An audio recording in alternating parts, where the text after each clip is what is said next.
first and last name, please. Daniela Stewart, DanielaStuart.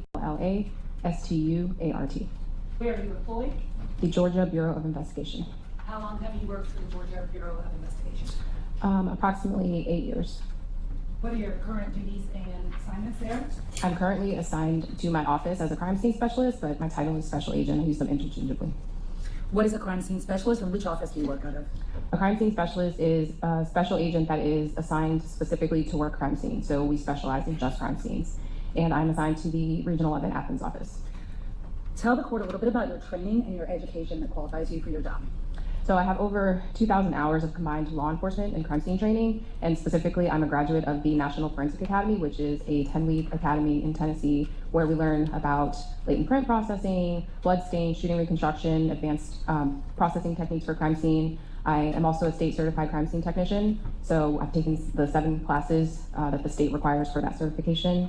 I also have additional training through my agency. We go through a 10-week, well, it's now 13 or 14-week academy, where we have a week of crime scene training there as well. And as a crime scene specialist at the GBI, we continually train. I'm also the president of the Georgia IAI, which is an association in Georgia for additional training in forensics and crime scene processing. So we have yearly meetings that we attend for training and also conferences. How many crime scenes have you had the opportunity to process over your career at the GBI? So over my career at the GBI, I've probably processed close to, I want to say maybe between 80 to 100. Prior to working for the GBI, I worked for the Atlanta Police Department as a civilian crime scene technician. So there I responded to over 500 crime scene calls. I also worked for the DeKalb County Police Department in a civilian capacity in crime scene for a little while, where I also responded to major crimes. Do you have some special training in photography as well? Yes, I do. Can you tell the court about that? So in the National Forensic Academy, we have a week of photography there as well. And in the GBI Special Agent Academy, we also do photography in Crime Scene Week as well. And then for the GBI, we train additionally in photography. So this year alone, we've had photography training. May I approach the witness, Your Honor? Yes. I'm handing you a few items of evidence, so I don't keep coming back up here at one time. The first one is states 142, and I apologize because we have pre-marked a lot of evidence, so I don't like to go out of order, but this one will be out of order. Do you recognize states 142? I do. And there will be 18 through 141, just so that everybody knows. What is states 142? This is a copy of my CV. And that means your qualifications that you went over with us? Correct. Statement to admit states 142. 142 is good.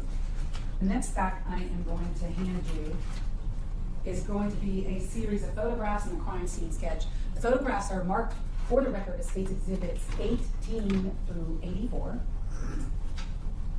And the crime scene sketch is states exhibit 85. So first, starting with the photographs, I'm going to hand you states exhibits 18 through 84. I ask that you take a look at those and ask you a series of questions.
Do you recognize 18 through 84? I do. What are they? They are crime scene photographs that I took. And are they the crime scene photographs that you took on the 22nd day of February, 2024?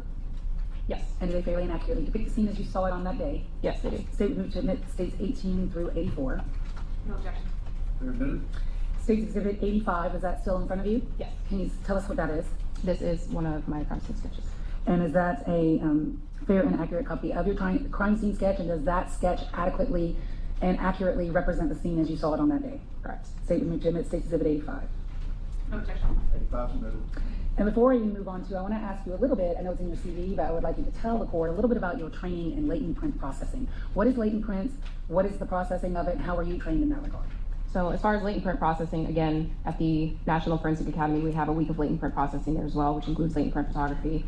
I also teach classes, crime scene classes for the University of Tennessee, and I go back and I actually teach at the Forensic Academy, so I taught the latent print week there as well. And then with the GBI, we have additional training in latent print processing. How many items of evidence have you had the opportunity to process for the presence of latent prints over your career? Oh gosh, a lot. When I worked in the Atlanta field office, we processed a lot of vehicles, a lot of cartridge cases. Like I said, I responded to over 500 crime scene calls there, so maybe about half of those probably involved latent print processing. And Your Honor, at this time, the state would tender Special Agent Stewart as an expert in the field of crime scene photography, latent print processing, and crime scene processing. No objection. Should be allowed to testify as an expert in those areas. May I approach to retrieve the photographs? Yes.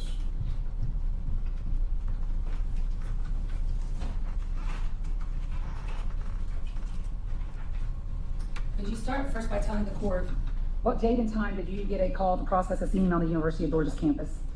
So it was February 22nd, and I responded to the crime scene at approximately 2 p.m., so I would have gotten the call maybe an hour prior to that.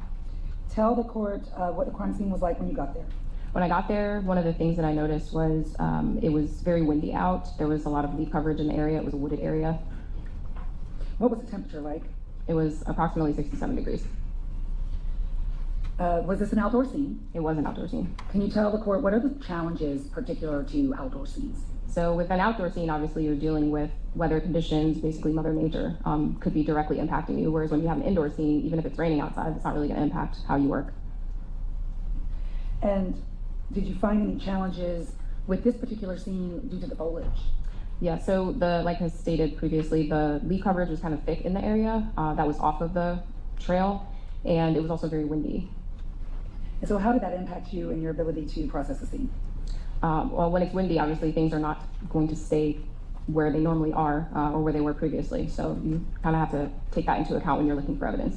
Did you process the scene by yourself or with others? With other people. And tell us a little bit about that process in this particular case. So how our agency works is we are a request-only agency, which means that an agency has to request us for assistance. That may mean us taking over the entire case. That may mean us just working the crime scene. That may mean us just doing a few investigative acts for them. So in this case, the University of Georgia Police Department requested for me to help process the crime scene. Who did you work with specifically with the University of Georgia Police Department in processing the scene? That would be now Lieutenant Saunders. And how did y'all go about processing the scene? Was it together? Was it separate? Tell us about that process here. Yes, so what we decided was because they were going to be the primary agency on the case, I took photographs for them. That was what they requested. And then I assisted with collecting the evidence, but Detective Saunders took possession of all of the evidence. And when you said you assisted in collecting it, were you literally standing side by side as y'all were collecting it together? Yes. I want to start with an overall of the crime scene and your crime scene sketch, which would technically be State's Exhibit 85. And for ease, Your Honor, we have a blown-up version of State's Exhibit 85, which I think was easier for the witness to testify to and would not have to leave the stand for that. So may I approach the witness? Yes. I'm handing you what's been marked as State's Exhibit 143. Do you recognize that? I do. What is it? It is a blown-up copy of my crime scene sketch. So is State's 143 just a blow-up copy of State's 85? Correct. And would using State's 143 aid you in your testimony today before this judge to explain the crime scene? Yes, it would. State would move to admit 143 for demonstrative purposes only. I have objection, Judge. Submitted for that purpose. And may I publish it using the easel here if it will stay? Yes. Let's see. No, can you turn it? And then I'll put it right first. Get the link.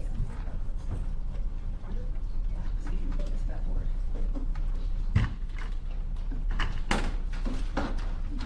The easel doesn't have feet, so we are going to try to clip it. You can get a bigger clip. Thank you. Thank you. One after. So we can take it on both sides.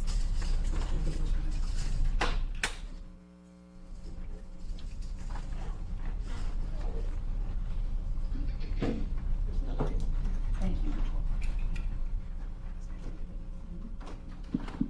So having clipped State's Exhibit 143 to the easel, I want to make sure that defense counsel can see, can the court see? Thank you.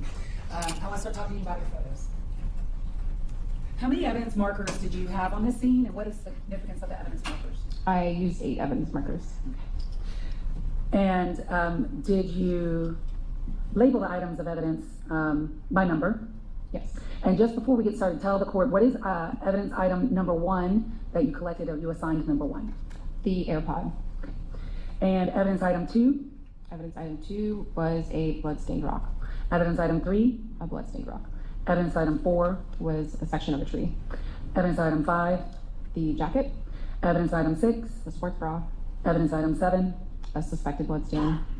Evidence item 8? The cell phone. And the cell phone belonging to who?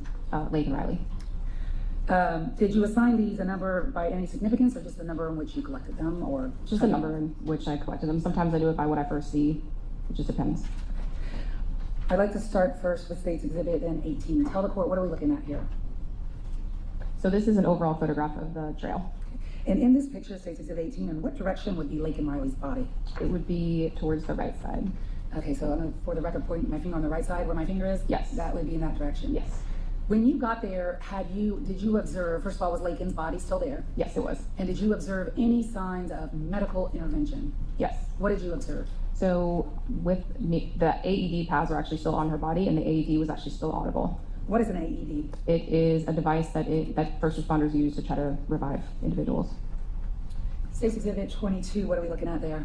This is an overall showing the area closer to her body, which was near a tree that had already fallen down.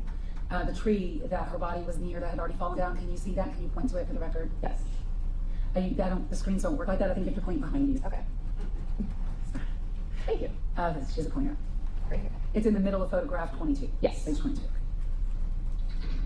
State's Exhibit 49, what does this depict? So this is an overall, once I put out my evidence markers, and the fallen tree would be on this side. To the left side of State's 49 for the record. Correct. State's Exhibit 33, what are we looking at here? This is an overall of the top half of her body.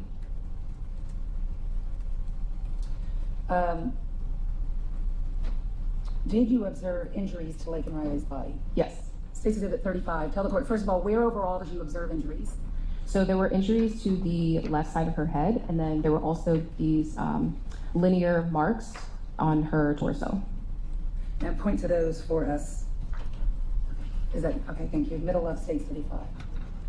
State's 38, what part of Laken Riley's body are we looking at here? So this would be the lower, like just below her left hip. I had to kind of pull down her underwear. We always try to examine the decedent to see if there are any individual injuries under the clothing that we're missing. And is that your glove then that we see in the photo? Yes, it is. All right, what injuries did you see when you pulled down her underwear? There was another linear mark that looks kind of similar to the ones that were on her torso, but a little bit wider. Okay, can you point that out for the court? Where is her underwear line in this photo then? So her underwear is down here where my glove is, because I'm having to pull it down to photograph that injury. And in this injury that you photographed in State's 38, is that in the her pubic area? Yes. Have you actually can see pubic hair in that area? Correct. Can you show that to the court, please? Right, thank you. Circle it below the wound for the record in the bottom part of State's 38. Yes. State's 39. This is a photograph of the lower half. So I was trying to photograph the dirt stains that were on her leggings. State's 40. Those are her shoes. State's 27. This is a close-up of her face. State's 32. This is a close-up of the injuries to the left side of her head. Please point to the injury, one of the injuries to the left side of her head that you captured in this photo. So on scene, really I can only observe 2. I know that there were more, but I can only see 2. So this one and then this larger one. Did you make any observations about her hair? Yeah, so her hair was very tangled, which made it difficult for me to locate the additional injuries. And tangled with what? So there were leaves, blood, dirt tangled in her hair. And when you say tangled, do you mean attached? Do you mean, I don't mean to be picky, but what do you mean by tangled? Yeah, so typically with the decedents, we try to do an examination for additional injuries, which would mean somewhat kind of looking through the hair. And in this case, it was extremely difficult for me to do that because her hair was so matted and clotted with blood. For some reason we lost our, there it goes, okay. State's exhibit, and I want to ask you before we leave off the underwear, you said you did pull down the underwear, Correct. but this photo, State's exhibit 35, does that depict the way you found her underwear when you got there? Yes. Before you actually examined her for other injuries? Correct. Okay. And how would you describe her underwear in this photo and what you saw on scene? So on scene, her leggings were down below her belly button, and the underwear was somewhat protruding out of the right front area. Did you flip her? Yes, we did. State's exhibit 41, what did you observe when you flipped her? When I flipped her over, I noticed that her leggings were exposing the upper area of her buttocks. And can you show us where that's depicted in State's 41? Yes. In this area. In the middle of the photograph? Correct. State's 42, what does that depict? So there's a little bit of a glare, but I was just trying to show that she had like some leaves on her back, which is, I guess, to be expected because she was laying in that area. And then also that her hair was matted. I was trying to find a way to eliminate the glare because it might become a problem later, but I'm not sure how we would do that without turning out the lights. So, Oh, if you hold it. let's see. We can dim some of the lights if that's something that's important. Would we be able to dim a little bit just so the glare disappears? I'll dim a little bit. It's a matter of turning off. See what you can do to take those down. And we'll still have these up here.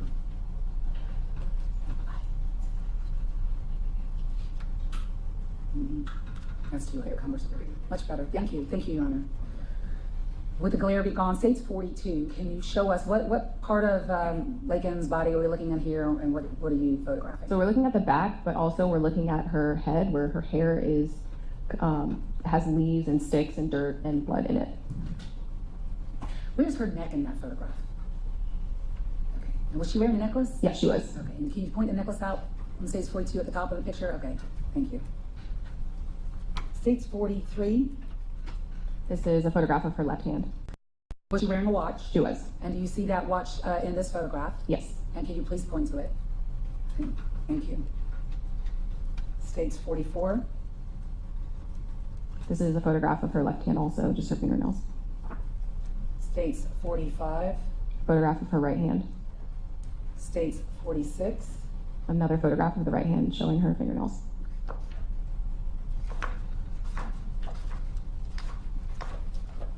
Did you take measurements on scene? Yes. Okay. I'm going to move away from the photographs of her body.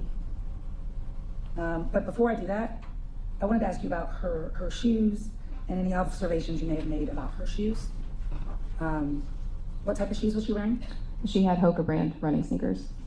And did you observe those and look at those on scene? Yes. And what observations, if any, did you make about those shoes? And I'm showing you now State's 40 for the record. When I first looked at them, I noticed that they had reddish stains on them, and then they were also dirty, and then in the grooves, dirt was, I guess, caked, for lack of a better term, in those grooves.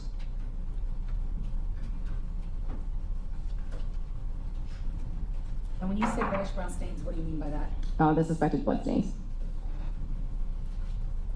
Did you take measurements at the scene? Yes.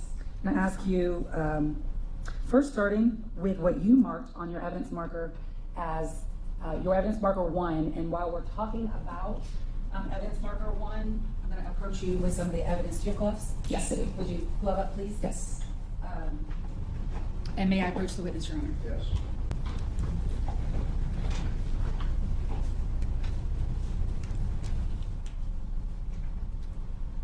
Special Agent Stewart, we're going to start with marker 1. You already told us it was an AirPod. Yes. Was it on the trail or off the trail? It was off the trail. Approximately how far off the running trail was your marker 1?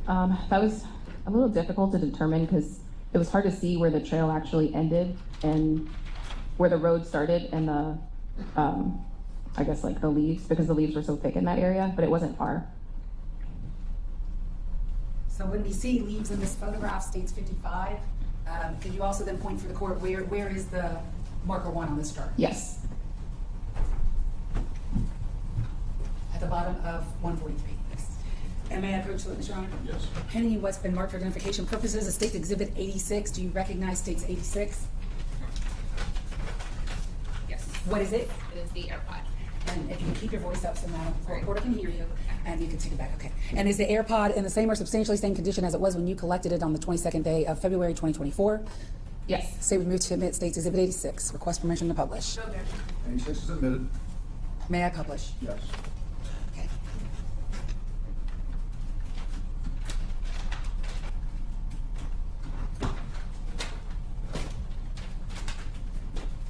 The distance, I'd like to ask you, from this trail, from where you marked 1, from your marker 1 to markers 2, 3, and 4, what is that distance?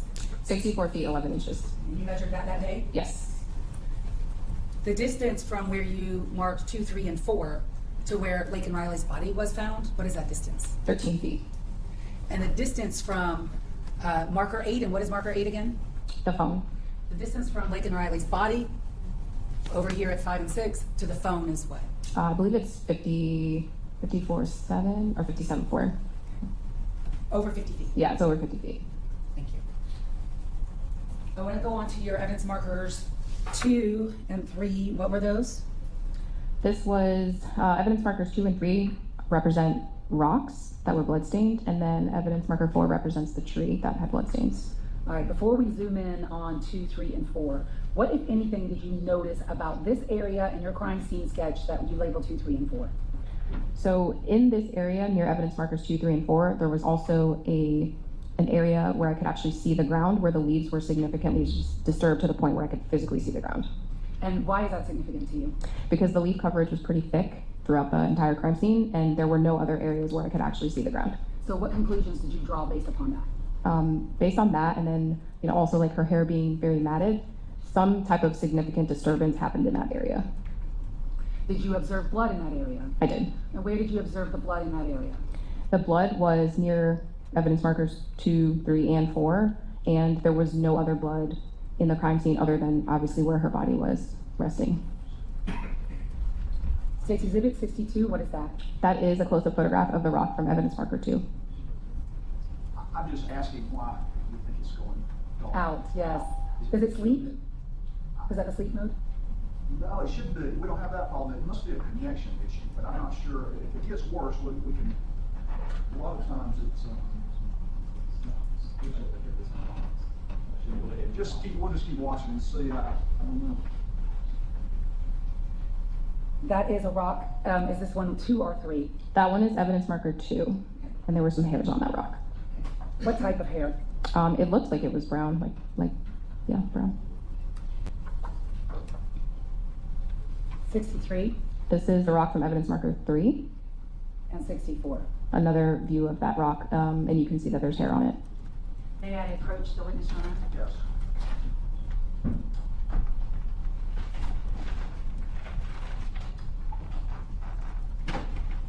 Handing you 2 bags.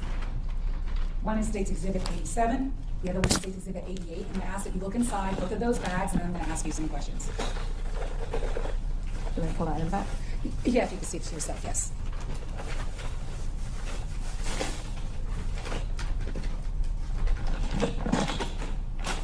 And just set them on top of your lap if you could.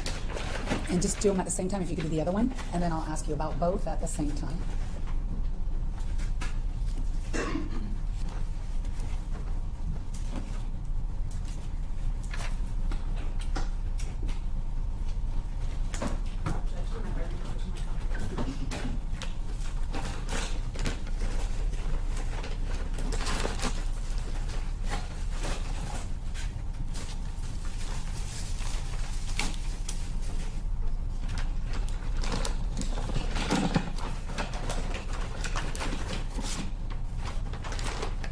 So have you had an opportunity to look at the items inside State's Exhibit 87 and 88? Yes. Yes.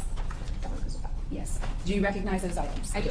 And what are 87 and 88? They are the rocks that were collected from the crime scene. And are they both in the same or substantially same condition as they were on the day that you collected them, February 22nd of 2024? Yes. State would move to admit States 87 and 88. Request permission to publish. 87, 88, Let's do them one at a time. I'm holding.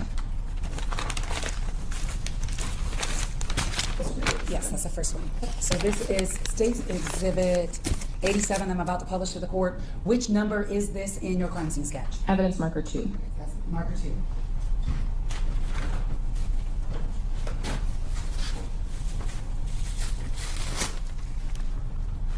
88. What evidence marker is this one? Evidence marker 3. And approximately, what was the distance between 2 and 3? I feel like it was less than a foot. They were very close together, which is why they got measured together. How long did you spend at this crime scene that day? I started at 2 and I was finished at around 8:45 p.m. So a little over 6 hours. How much walking around this area, not only the crime scene where her body was found, but other areas around there, did you do that day? When we got done with labeling when I got done with labeling 1 through 7, we were still looking for her phone, which is evidence marker 8. So we were still canvassing the area for that and additional items. I also looked for additional bloodstains, so we went beyond just where her body was. I also had other agents search the area as well. In and around the area of her body and in anywhere out in that forest where you walked that day, did you observe any other rocks that were similar to the ones that you collected at 2 or 3? No. Moving on to item 4, and if you need to change gloves, you can. State's Exhibit 66, what does that depict? That is a photograph of the bloodstained tree. And State's Exhibit 67, what does that depict? The hairs that were attached to the tree. It's difficult to see from my perspective, but can you point out the hairs that you saw in State 67? In the middle of the photograph.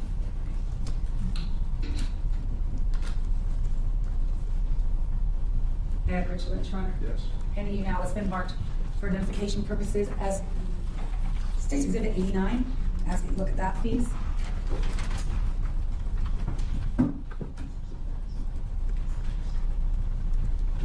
Do you recognize State's Exhibit 89? I do. What is it? It is a section of that tree.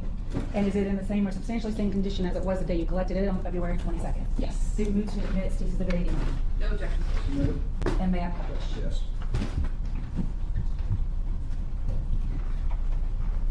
Did you guys literally cut the tree? Yes. And why did you do that? Because we wanted to make sure that we had the best evidence possible, and we felt that swabs were not going to be enough.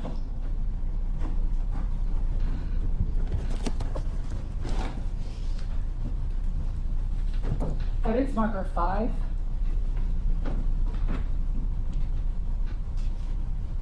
Which is State 69 and it's depicted in the photograph.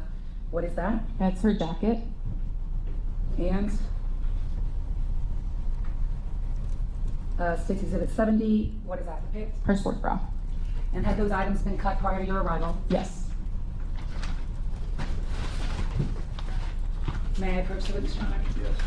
Handing you now what has been marked for identification purposes of State's Exhibits 90 and 91. I'll ask you to do the same thing, take a look at those items, and I'll ask you some questions.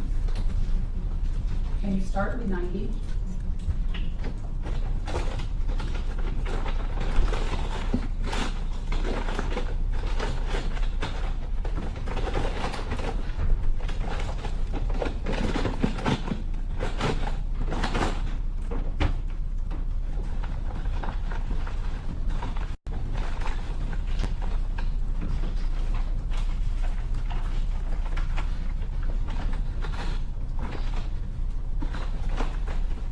What is State's 90?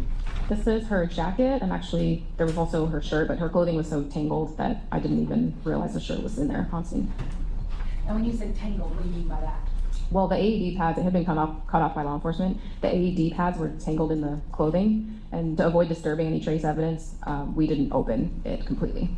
All right, and are those items in the same or substantially same condition when you collected them? Yes. State would move to admit State's 89. No objection. 89 was the tree. I apologize, 90. And may I publish 90 before moving on? Yes. I'll just try to just work on that too.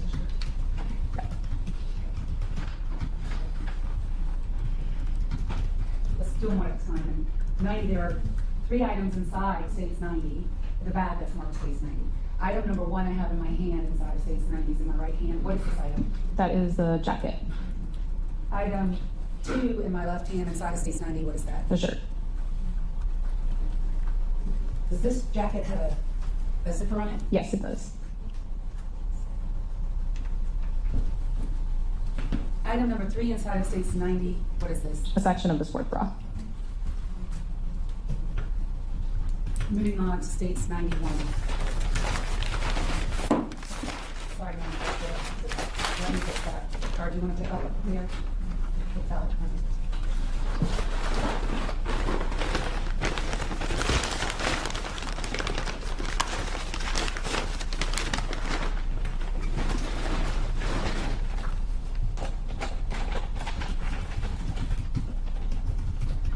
Is 91 in the same or substantially same condition as it was the day you collected it? Yes. So we move to amend states 91, request permission to publish. No objection. But what is 91? A section of the sports file. So the other section of the sports. Correct. Thank you.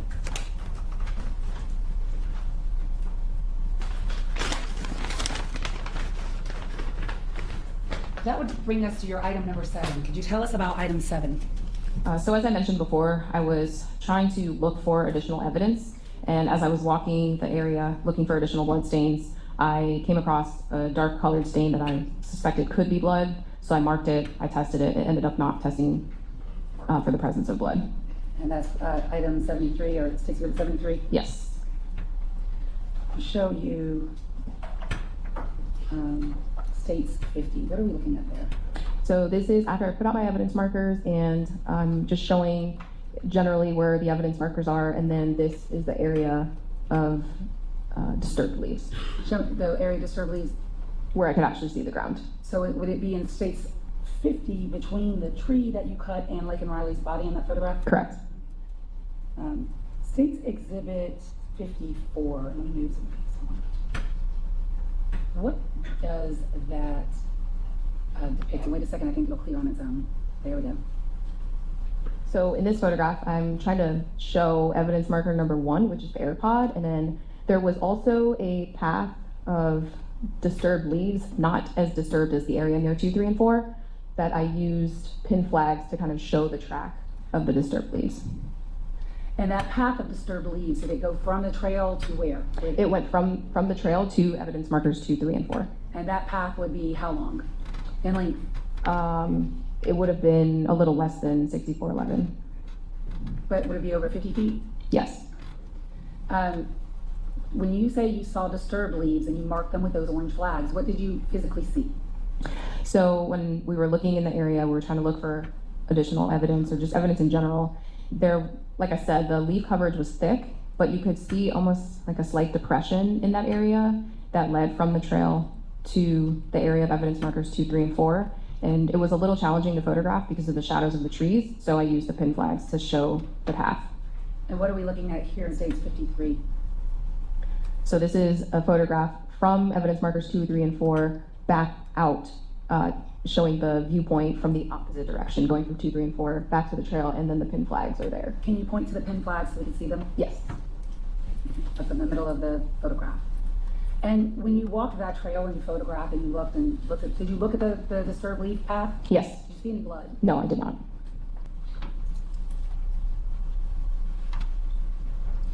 States 50. I already showed you that one, I'm sorry. One second.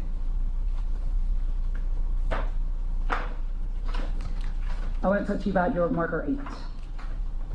What was marker 8? The phone. At what time or how long approximately did it take y'all to find the phone? We found the phone maybe about an hour before we finished, so maybe like 5 hours. By the time you found the phone, was it daylight still or dark? It was still dark. Oh, well, sorry, it was dark. So States Exhibit 80, what are we looking at there? I can't see the evidence marker. I'm sorry, hold on. I will try to move it and see if it resumes. There we go. So this is a photograph of evidence marker 8, and then in the background, Here? those are the other evidence markers. Okay. And where, I know we see evidence marker 8, but can you see the actual cell phone in this photograph? No. Okay. But it was there where evidence marker 8 was? Yes, Did you take a close-up of this? I did. States 81, what does that depict? The cell phone. Can you please point to the cell phone in States 81? Okay, in the middle of the screen? Yes. Did you collect the cell phone? Yes, we did. Did you look at the cell phone? Yes. What, if anything, did you observe about the cell phone? We noticed that there was an area of ridge detail on the phone. When you say ridge detail, what do you mean by that? Fingerprint ridge detail. Were you able to see that without processing the phone at all? Yes, a little bit, but I had to use oblique lighting, so that's where you take your flashlight and you kind of side light it to be able to view the latent prints better. States 82, what does that depict? That's a photograph of the phone and me using the flashlight to try to highlight it. I'm gonna wait for this thing to stop moving. Okay, hold on a second. Maybe he doesn't like the photos on top of each other. Okay. Where on the phone was this image that you saw, or this item that you saw? See, I'm not even touching it now, it's just moving. It was at the bottom, close to the charging port area. And do you see it depicted in States 82? Yes. Please point to it with your pointer. Were you able to determine, was there any reddish brown stains on the phone? Yes. Okay, what did you see? It looked like there were reddish stains suspected to be blood, Where on the phone? specifically the print. States Exhibit 83, this may be really tough. I think I'm gonna have to come to you closer for it. So before I do that, did you end up taking a better photograph or more photographs of the latent print that you saw on the phone? Yes. States Exhibit 84, what is that? That is a macro photo of the latent print, or in this case it would be a patent print because we could kind of see it, so, of the ridge detail. Of the ridge detail. Correct. And when you say a macro photo, what do you mean by that? So with photography, we have different lenses, and the macro lens specifically allows us to take close-up photographs of small items that are difficult to see. So it almost magnifies. When did you take this photo? On the scene after we collected the phone immediately. Was it before or after the phone was processed for prints? This photograph, I believe this one is before. Yes, this one is before Detective Saunders used powder. Okay, and did you see Detective Saunders process the phone? I did. And was that done in your presence? Yes, And then did he lift a latent lift card from that phone? he did. But this was your photograph prior to that. Correct. Now, for States 83, I am gonna have to come closer to you because I am assuring that it's not gonna show. May I approach? Yes. States 83, could you tell us what we're looking at, and then I'm just gonna have to show counsel in the court. This is a photograph of, I was trying to show that the print was located in the area where you would swipe to unlock. And so the phone was actually still receiving notifications. And so it actually says swipe to unlock behind the print. Where do you see the swipe to unlock on this photo? At the very bottom. Yes. I'm gonna show defense counsel first, and then with the court's permission, may I show the court? Yes.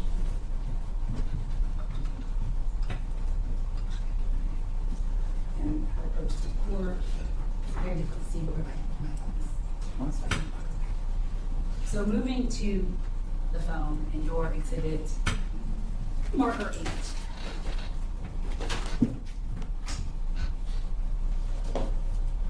You can switch gloves if you need to. May I approach the witness, Your Honor? Yes. I'm going to hand you what has been marked as State's Exhibit 92. Do you want me to take your openings? Yeah. Okay. And I'm gonna ask that you look inside State's 92.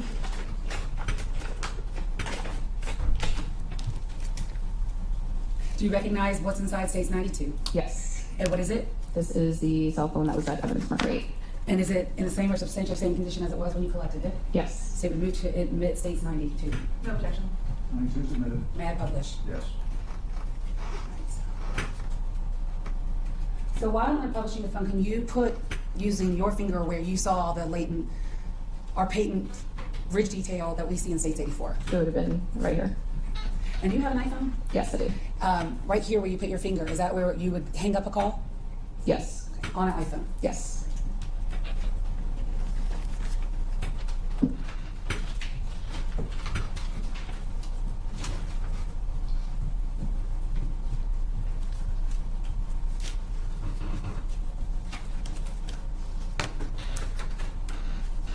Just have a few more photos. 74. What is State 74? So this is, I was trying to show how we got to the phone because the phone was not close to where her body was. So there's my evidence marker 1, marking the AirPod, and then I tried to use this tree stump as a marker to show the path of getting to the phone. 72. So that's, we talked earlier about the suspected stain. Mhm. So in this photograph, I'm just trying to show some spatial relationship between 2, 3, and 4 in that stain. And finally, 25. This is the area where first responders initially said her body was, and they moved her out. And I was just trying to show that even with first responders in this area, and there were several of them moving her, that area is still not nearly as disturbed as the area near evidence marker 2, 3, and 4.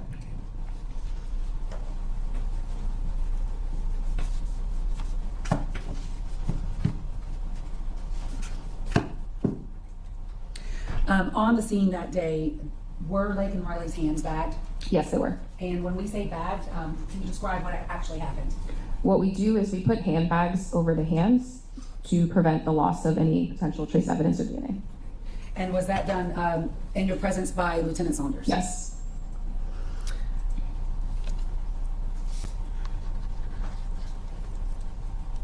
Did you, what time did you leave that day, you said? 8:45.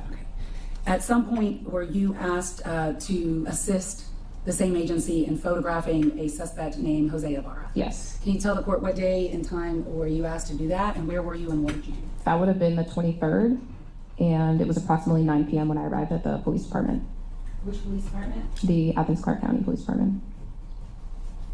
May I approach the witness, Your Honor? Yes. I'm handing you what's been marked for identification purposes. The state's exhibits 93 through 115. I ask you to take a look at those photos. I ask you a series of questions.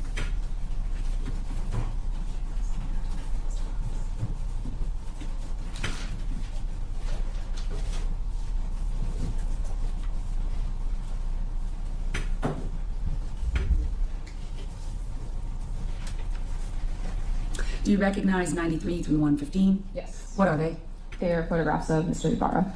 Did those photographs fairly and accurately depict him as you saw him on February 23rd of 2024? Yes. Statement moved to admit 93 through 115.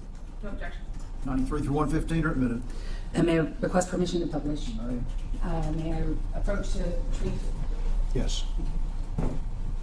First of all, the person that you photographed that day, you see him today. I do. Would you please point to him and describe the article of clothing that he's wearing for the record? He's wearing a plaid shirt. May the record reflect the witnesses identified the defendant. When you photographed him that day, about how close did you get to him? Pretty close, because I had to take close-up photographs of injuries that were on his body. Okay, did you observe injuries on his body? Yes, And did you photograph those injuries? I did. And the time that you saw him, that day, is he heavier or lighter than he is today as far as weight?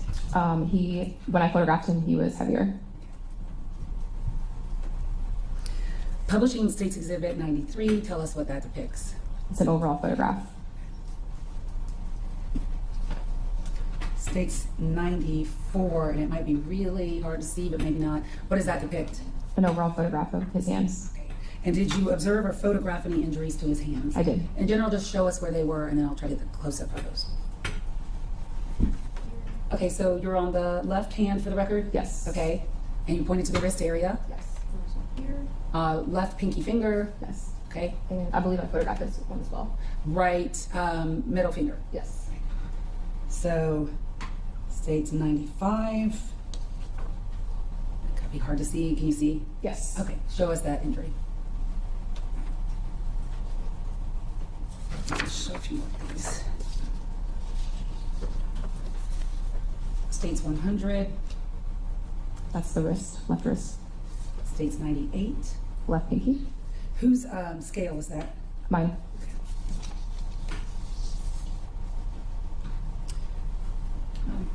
That's 96. State's 96. Oh yeah, that would have been I think the left middle finger from the previous photo. All right. State's 101. So now we're on the right hand. 102. There's a small, well, looks like a scratch. Okay, in the middle of State's 102. Yeah, on the middle finger. State's 103. Photographing the other side of the hand. 104. Overall of the inner forearms, forearms. 105. The scratch on the forearm. Can you show that to the court? Is that where your sticker is? Yeah. Your scale? Yes. Okay. I try to put the scale close to the injury. And is that his right side or his left side? I believe that's the left side.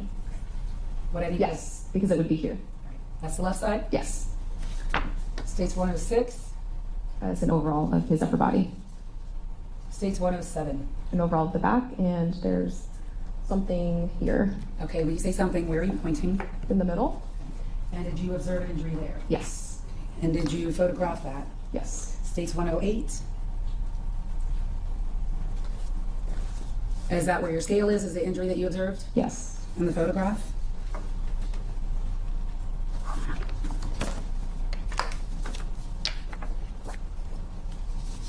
I might need to hand these back to you if you can't tell what they Okay. are. So you let me know, okay? Okay. States 114. That's the left side of the neck. And what did you observe to the left side of his neck? A scratch. All right, and is that, you just point to it for the record, above the necklace but below the ear? Yes. States 115. That's the same injury with a scale. And what side of your scale is that injury for the record? In the middle of the photograph to the right side of the scale? Yes.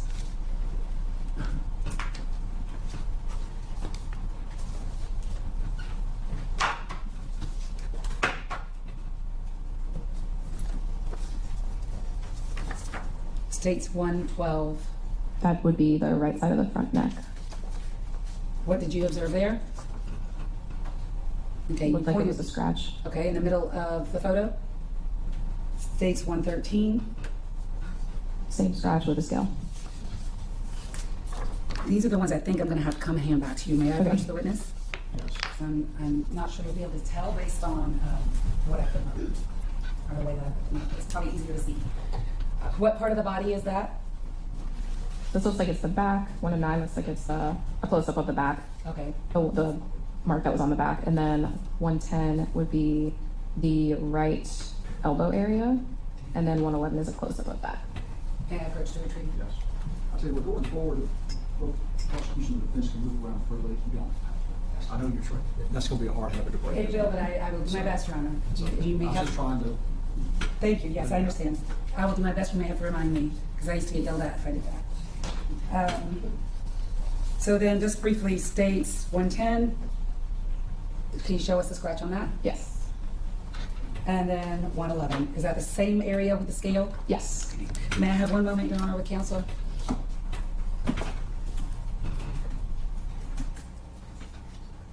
Pass the witness.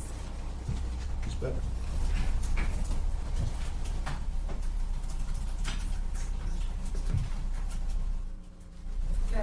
Afternoon. When you arrived on the crime scene, the body had already been moved, is that right? Correct. And were you informed about how the body was moved? Yes. So you were aware that some policemen grabbed the ankles and some grabbed her arms to move her? Correct. At some point, you photographed a metal washer on the trail. Did that turn out to have any evidentiary significance to the case? I don't believe it did. Okay. Let's see. It's hard for us to tell from the pictures, but when you photographed the rocks on scene, were they lying on top of the leaves or partially buried by the leaves? They were lying on top of the leaves. Like when I went to collect them, it wasn't like they left a depression. Like it wasn't like they had been sitting there for a while. So they were on top of leaves and they were not in the dirt, is what you're saying? Correct. Okay. And you said that you didn't see any other rocks in the area, but to be fair, you weren't out there with a rake looking for other rocks. I did move. So it's common for us when we have outdoor scenes in the woods, we do move the leaves to search for additional evidence, especially because it was windy and I knew that the leaves had shifted. We did kind of like rake up, not using the rake, but literally on my hands and knees crawling through the area trying to find additional items. Oh, sorry, I didn't mean to interrupt you. You're good. Okay. How wide of an area were you crawling through? I searched the immediate area, and then there were also other agents that went further beyond the body, like into the woods in multiple directions. Okay. And I'm not trying to pick you, but when you say immediate area, can you give us an estimate of feet? So that would be the immediate area where my evidence markers are. That is what I consider my immediate area of the crime scene, and then I will assign other agents to go beyond that area. Okay. Let's see. So you said that the markers 2, 3, and 4 were about 13 feet away from where the body was found, is that Correct. right? Okay. And you said that the markers 4, 3, and 2 were about 64 feet from the path, is that correct? Yes, 6411 from evidence marker 1. Okay. Yes. And for those of us that are not great with distances, is that like the length of this courtroom or a little bit more? I'm not great with distances in that aspect either, so that's why I take my measurements. All right, fair enough. Okay. So in States 45, we saw a picture close up of Laken Riley's hand and her fingernails. Eventually, her fingernails were clipped. Is that correct? Correct. Did you do the clipping yourself? I did not. That's done at the autopsy. Okay. So these photos would have been before her fingernails were clipped. Correct. Okay. You also briefly in your report mentioned that there was a regular shaped blood stain on her left ankle. Do you remember noting that in your report? Probably. Okay. Did you see a corresponding wound on her left ankle? No, but given the fact that she was moved by law enforcement, or things could have occurred during the incident. Sure. So I guess what I'm asking is, did it look like the blood on her ankle was from contact with a bloody object rather than from a wound on her ankle? Yes. Okay. I want to talk a little bit about the latent print that you talked about with Ms. Ross. So you described that it was on the very bottom of the screen Correct. and right where it would have said swipe up to unlock. Is that correct? Yes. Now, you own an iPhone. Correct. I own an iPhone. And you would agree with me that some iPhones have different screen sizes.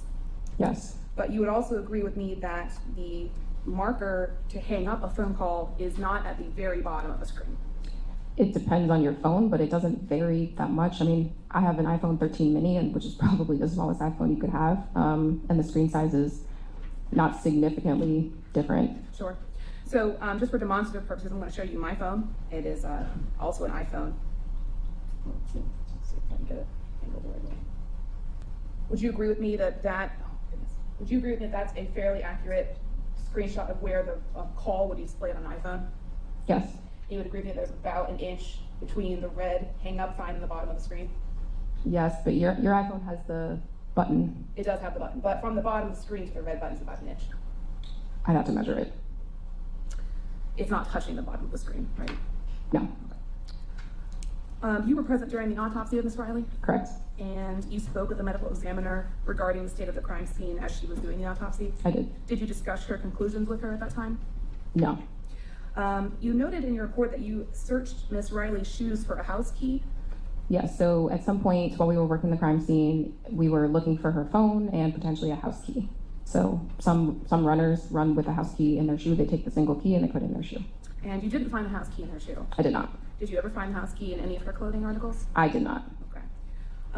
I want to talk briefly about your photos of Mr. Ibarra. You took photos of his arms, his hands, his back, and his neck. Are those the areas that you photographed? And his legs. And his legs. Yes. We didn't go through any photos of his legs. Were there any injuries that you saw on his legs? I did not observe any. Now, when you took photos of Mr. Ibarra, you were also collecting evidence for a DNA test. Is that correct? Yes. And to do that, you collected some buccal swabs Sergeant Saunders collected those. in your presence? Correct. Okay. And buccal swabs would be on the insides of the sheets, correct? Yeah, it's actually buckle slabs. Thank you. And then you also tried to collect DNA from the fingernails, or at least collect his fingernails for DNA analysis. Is that true? Correct, yeah. He had really short fingernails, so there was no way that I was going to be able to clip them. So they were too short to even clip a little bit off of. Yes, it would have been extremely painful. Okay. And so instead, you guys resorted to the backup plan, which is where you swabbed the kind of underneath his fingernails. Yes. And you did that. And were those sent to the lab for testing as well? That I do not know. Okay. The injuries that you, well, I guess who had custody of those swabs under his fingernails? Would that be Officer Saunders? Yes. Okay. The injuries that you observed on his back and his neck and his arms, some of those injuries were lighter and some were darker. Is that true? Correct. All right. Just one moment, Your Honor.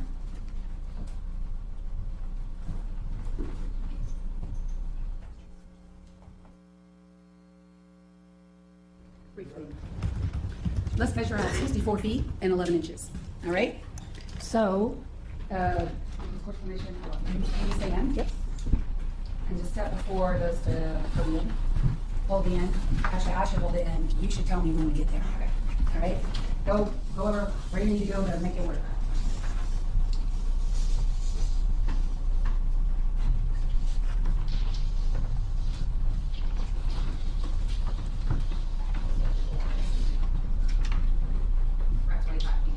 All right, so this is 25 feet. So do the math. How much more of this than you have to go? Into the hallway. At least by this distance, right? Because this is only 25 feet. And then by 14 feet in addition to that. All right, thank you.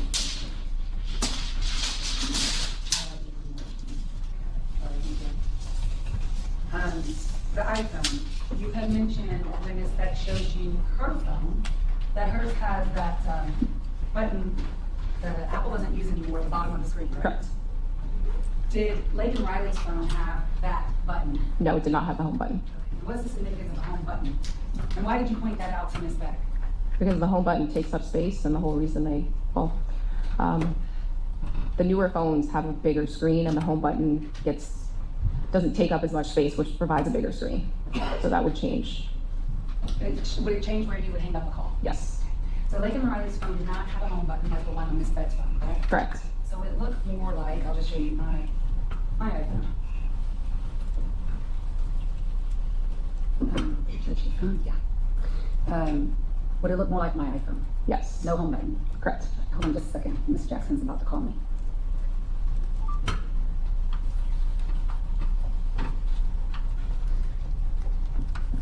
Okay, so do you see where my phone is? Yes. Would the hang up button be where the answer button is as well? Oh, I'm sorry. Do you see my green? Yes. Okay. The slide to answer. Yes. All right, slide to answer. And that is how close to the bottom of the phone? It's closer than if you have a home button. Okay, thank you.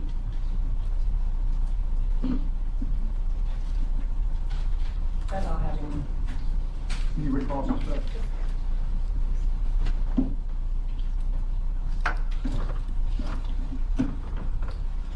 No further questions. Should we excuse? Yes. Any objections back? Thank you. Excused, Special Agent Stewart. Thank you. Then call your next witness. The state calls Zachary Davis. Zachary Davis.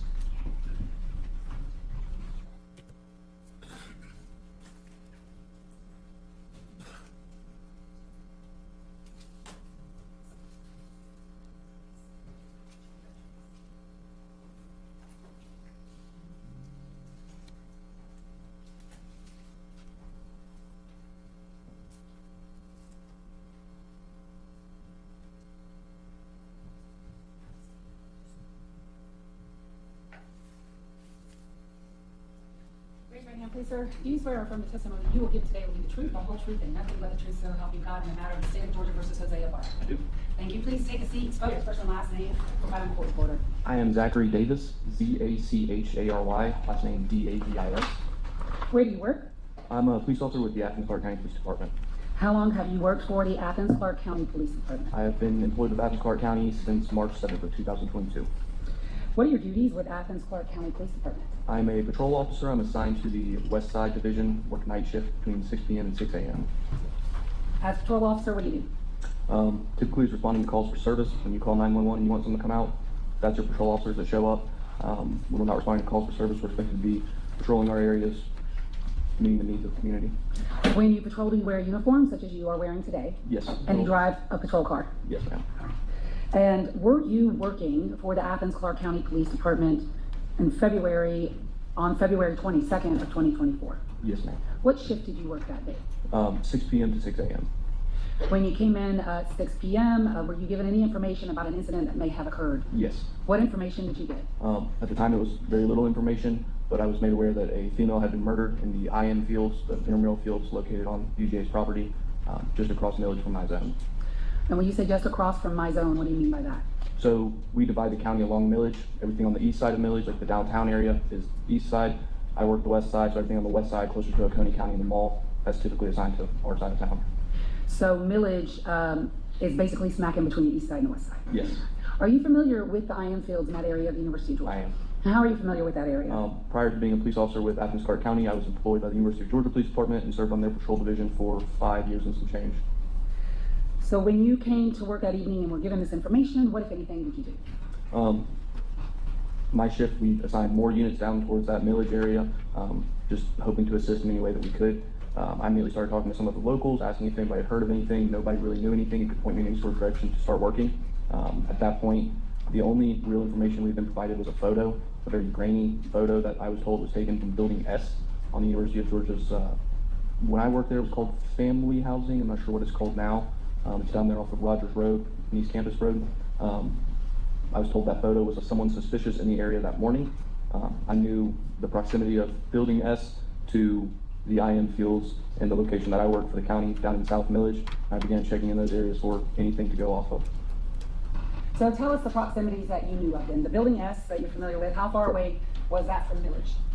From Millage, if it's just a straight line, it's maybe 100, 150 yards, I guess. And you were made aware of where the woman had been killed. How far away was that from Building S? Maybe another 100 yards. I still don't know the exact location, but I knew it was within that proximity of walking distance. And I'm gonna approach and show you a few things all at once, so that I don't have to keep coming up to you. Not even. The first thing I'm gonna show you is states 144. Do you recognize 144? Yes. What is that? That is the grainy photo that was taken from Building S that I was provided. And I would move to admit states 44. 144, I apologize. Any objection to 144? No. 144 is admitted. States 140, we're eventually gonna get to that, but since I'm up here, I gotta go ahead and do it. You recognize states 140? I do. What is states 140? That is a photo I took of a jacket that was located inside of a trash can on the property of either 291 or 295 South Millage Avenue, what used to be Raintree Apartments. Is it also called Celiac at Azul at one point? Yes. And Argo Apartments? Yes. Yeah, about how many times has that apartment changed? Since I've been living in Athens 4 times, I believe now it is currently the Grove at 5 points. So no matter what the name is of that apartment complex, what are the addresses associated? I believe it's 291 and 295 or 285. I have to check my CAD system mapping. Okay, Millage Avenue. Yes. Are both of those addresses, 285, 291 Millage Avenue, are they both located in Athens, Clark County, Georgia? Yes, ma'am. Okay. This photograph that you took, which is states 140, does it fairly and accurately depict what you saw in the dumpster on the 22nd day of February 2024? It does. So you moved to admit states 140, No objection. 140 is admitted. and states 141 while I'm up here, what is that? This is a flash drive that I have signed, and when I signed it, it contained my body cam footage resolving collection of that jacket. And is it a fair and accurate recording of your body cam footage? It is. State would move to admit 141. Any objection to 141? No, sir. 141 is admitted. And may I publish? Yes. So starting first with 144, is that the image that you were talking about that you had received? Yes, ma'am. And you said you got to work about 6 p.m. that day? Yes, that's when my shift starts. Okay. And you had that image, you said you started asking people, you know, millaging around. What else did you do in relation to trying to assist the officers with the crime that had just occurred? So, given the university's location to Millage, I recalled an incident from 6 years ago where I pursued a subject from Building S, behind Building S. At the time, it was Argo Apartments at that 291, 295 address. And there's a perfect cut through that walks through those two. So I figured the ease of access for someone to easily cut over to Millage. I began checking dumpsters, just because people tend to try and get rid of property in dumpsters that they don't want to be in possession of. I checked several dumpsters. We'd also been called to, people were starting to call in about everything at this point, not really knowing what's going on, trying to be helpful. During that time, I found myself at the Raintree Apartments, whatever it was called. Started going through those dumpsters. There's one immediately behind the Italian restaurant that's there, that's still on the Raintree property. Looked in there, didn't see anything that really appeared to be evident that it was, pertinent to what was going on.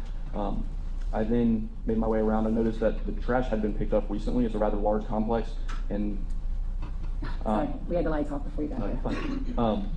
And then, so the trash had been picked up either earlier that day or relatively recently, just due to the lack of trash that was in there. I made my way further into the complex, and I noticed there were 3 dumpsters, 2 of which were trash receptacles, and one that was clearly marked for recycling. I checked the 2 trash ones. They had the sliding doors on the side. Looked in there, didn't notice anything again, nothing that really stuck out to me as pertinent.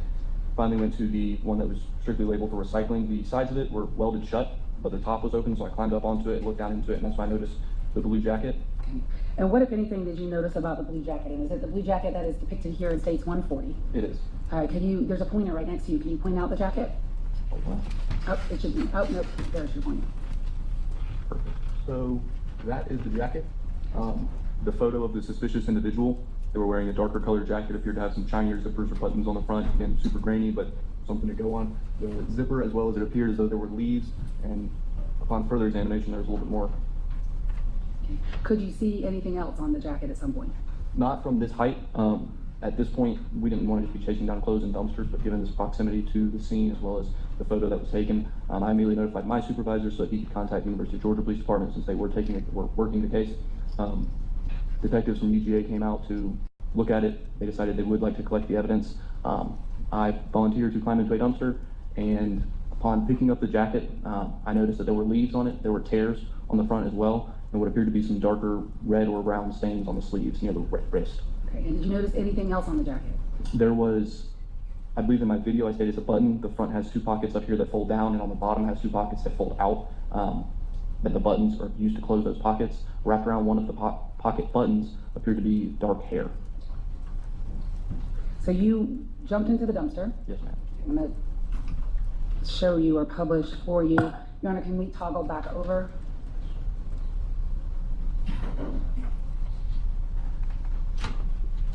States 141.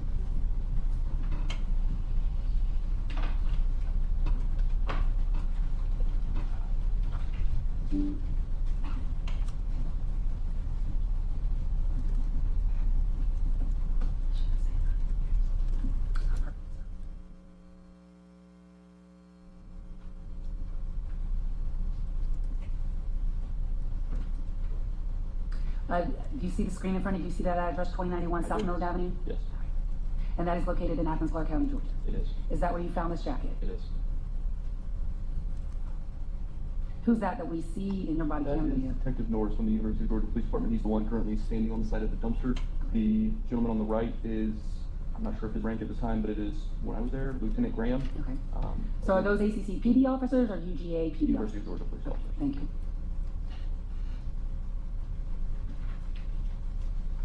The first 30 seconds is silent on all of our videos. It gives a chance to buffer and go backwards from time of activation. So we'll hear volume in a second. Yes, about 10 seconds.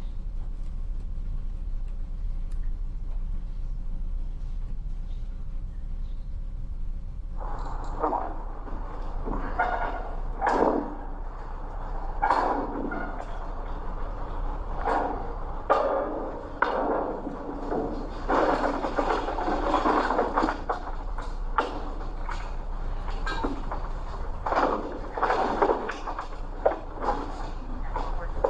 Oh shit. Yeah. There's hair on the buttons, ripped up sleeves.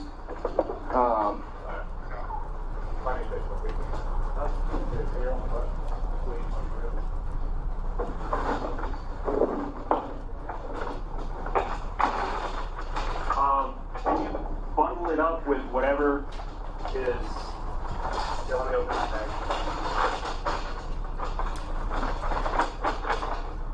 Alright. See a brunette? Yes. Women's long hair wrapped up in the buttons. Let's stop it at 2:58 in the top, which of course is UTC. So if it's 2:58 UTC minus 5 hours, about what time of night was this? 9:58? Pardon? 9:58? 9:58? PM, Okay. yes. PM. Good for the math. So, I think you did that right. 2:23:24, 2:58 UTC is 9:58 PM on the 22nd day of February 2024. Yes. Okay, thank you. I heard you just ask, was she a brunette? Why did you ask that question? Because the hair wrapped up in the buttons appeared to be darker, it appeared to be full black, and it definitely wasn't blonde. So, All right.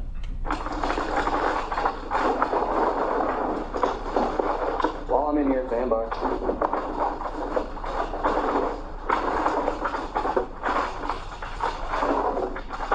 Are we looking for a white coffee cup? White cup? It's not the same, it's part of some other trash.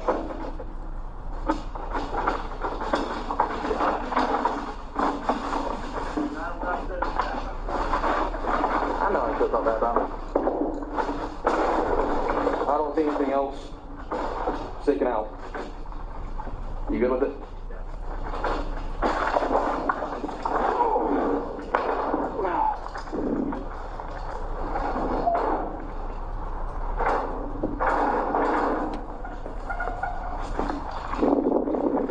What? Been called dumb before. No one satisfied? A report. Satisfied. How many dumpsters had you looked at that evening before you got to this one? before to this one, I believe there's one dumpster area located behind the Tall Boy Liquor Store, which is at the intersection of Millage and the Interloop exit ramp.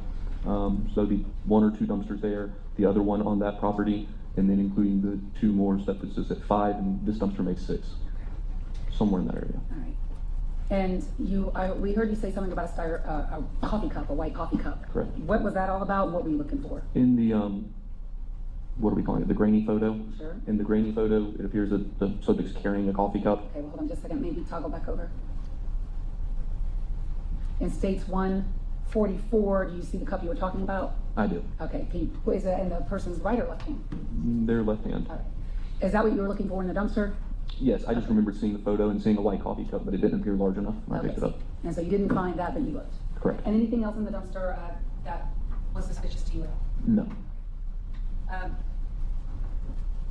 Did you notice, and the dumpster seemed kind of high, I mean, how high was it for you to get out? You stood in it, so how tall are you? My license says 6 foot, it's like 5'11". Okay. But in boots, I'm 6 foot, and so hair taller than me, so probably 6'3", 6'4". The slit for the opening is, I believe I have to get on my tippy toes to look into it. Okay. So that's probably in the area of 6 feet. All right. And when you hopped out of the dumpster, did you see a camera? Yes. Let me back up a little bit, and I want you to show us the camera that you saw when you got out. And we'll go back to where you hop out, and I want you to tell me to stop when you see the camera. Can we get the video back? Let's go back over. Oh, sorry. So for the record now, I have states 141, and I'm at, I'm just using the UTC time at this point at 2:59. So, I'm stopping it now at 2:59. yeah. So this apartment right here is Bravo 32 at Raintree Apartments. In that doorway, on the left side, you can kind of see a dark spot right there. Mm-hmm. That dark spot in a clearer video would clearly be a security footage camera of that residence. Okay. And did you let UGAPD or UGPD know that as well? Yes, ma'am. Okay. May I have one moment with Councilor Honor? I'll pass the piece. Thank you. Officer Davis? Yes. So we obviously see you get the jacket, take custody of the jacket, and before you put it into that paper bag, you were sort of talking to the other officers who were outside of the dumpster, right, describing a little bit. Correct. And one of the things we hear you say is that it's torn. Correct. And do you recall how many tears? I do not. I did not want to manipulate the jacket any more than I needed to package it, but I also wanted to get as much of a description that I could at the time. And then, and obviously you didn't examine it further after you packaged it up. Correct. Okay. That's all I have. No, sir. You excused? Yes, sir. Objection, Mr. Brown? You're excused. Thank you. Our next witness is going to be a little brief, so we take our afternoon break, so I can make sure. Okay. Got you. I don't.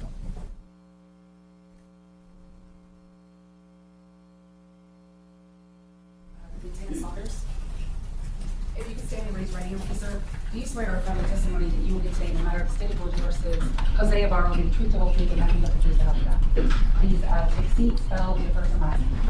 First name is Daniel, last name Saunders. Where do you work? At University of Georgia Police Department. How long have you worked there? I worked there since 2008. What are your duties and responsibilities there? My current duties are I'm assigned as a lieutenant of the administration division.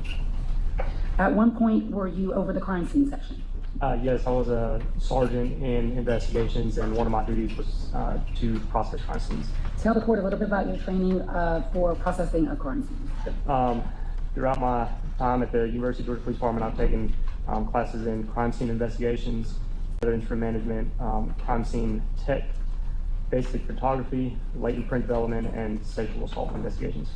And how long have you been a law enforcement officer? Since 2008. How many crime scenes have you had the opportunity to process over your career? I don't have an exact number, but several.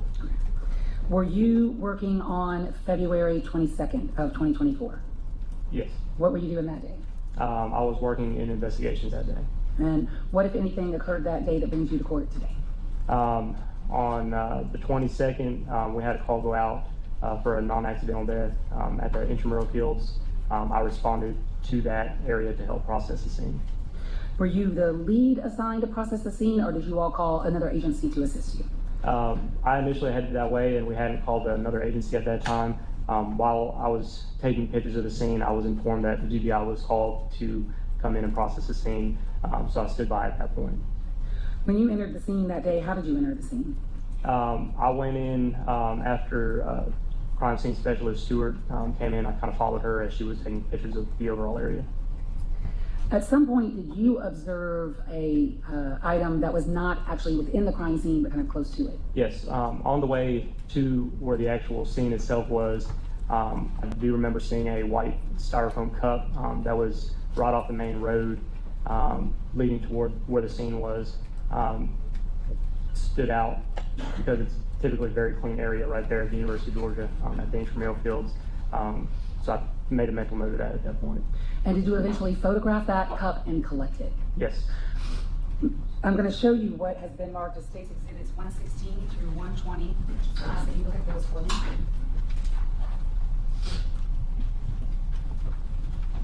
Sorry.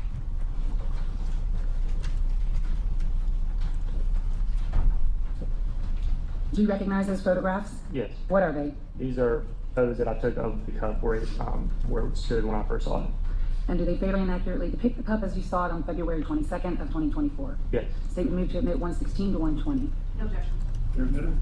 About what time did you arrive on scene, and about what time did you observe that cup? My arrival on scene was right around 12:57 is when we arrived at the intramural fields. And when did you observe that cup?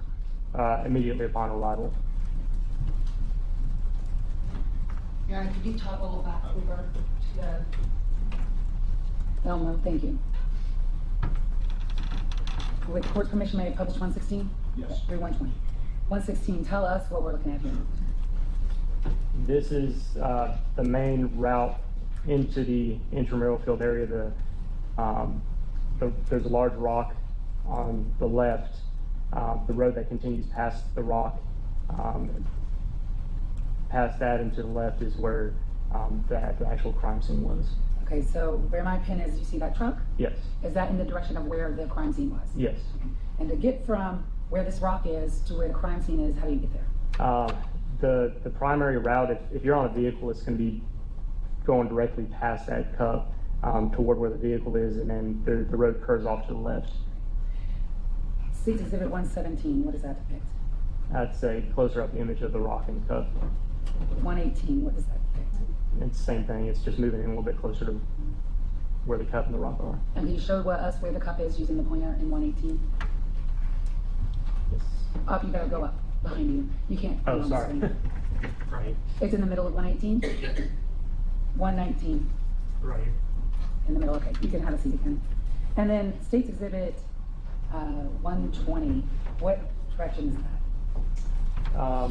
This is going to be facing toward the east, back toward the family housing area. And do you see the cup in State's 120? No, not in this image. Yes, I do. I'm sorry. Yeah, is that hard to see because of the glare? Yeah. Right.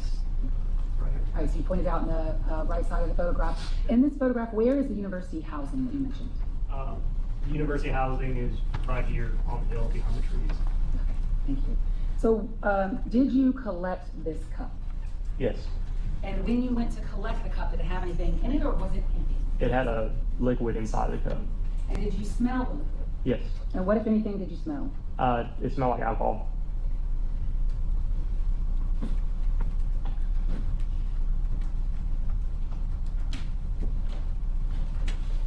You have gloves? Yes. You can put those on, please. I'm going to hand you what's been marked for identification purposes of the State's Exhibit 148. And ask that you look inside of that and I'll ask you questions. No. Do you recognize State's 148? Yes. What is it? This is the cup that I collected. That was featured in that photograph. And did the cup that you collect also have a straw with it? Yes. And is this cup in the same condition as it was when you collected it?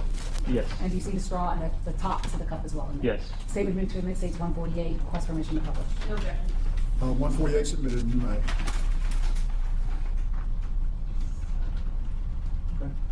Prior to collecting the cup, what did you do with the liquid? I poured it in a separate container and sealed that separate from the cup. State's Exhibit, I'm going to approach you with what is marked State's Exhibit 154. Do you recognize State's 154? Yes. What is it? That is a map of the intramural field where the cup was and also where the crime scene was. And would using State's 154 aid you in your testimony before the court today to show him the relationship between the cup and the crime scene? Yes. And this is an accurate overhead image of the crime scene from that day? I mean, as of was depicted that day. Yes. Statement of Intimate 154, request permission to publish. I have objection being given for demonstrative purpose. For that purpose.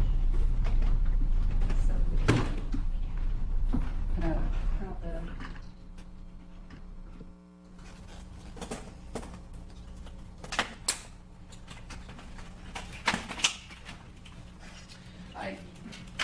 Lieutenant, if you could use your pointer again and show us here what we're looking at. Can the court and counsel see, please? Okay.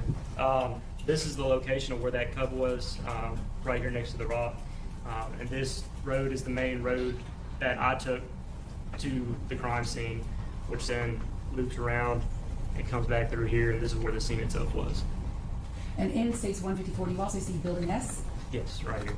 Is it marked Building S? Yes. And then also, did you respond to a call later that evening to an apartment complex named Argo, sometimes called Raintree, but it's at 2084 Millage Avenue?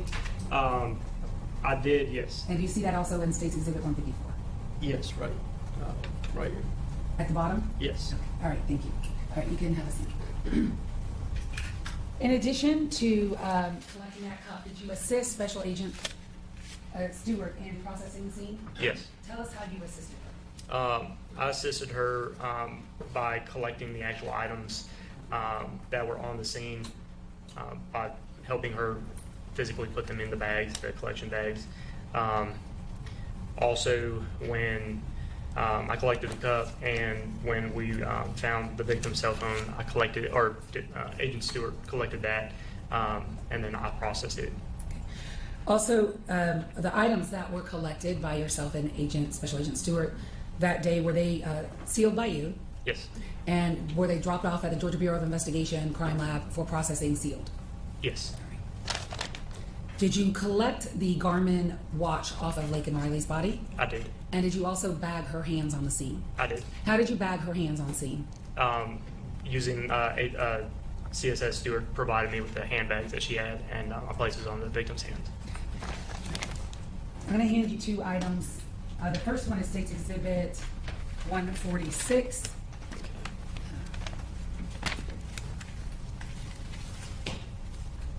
And the next one is States Exhibit 153. I'm going to ask you about 146 first. Do you recognize 146? Yes. What is it? This is the bag that I placed the victim's watch in after I removed it from her wrist. And can you open up the inside to see inside the bag? Yes. And what's inside the bag? The Garmin 4Runner watch. And is it in the same or substantially same condition as it was when you collected it? Yes. And when you arrived on scene, was the watch still running? Yes. State would move to admit States Exhibit 146. No objection. 146 admitted. May I publish? Yes.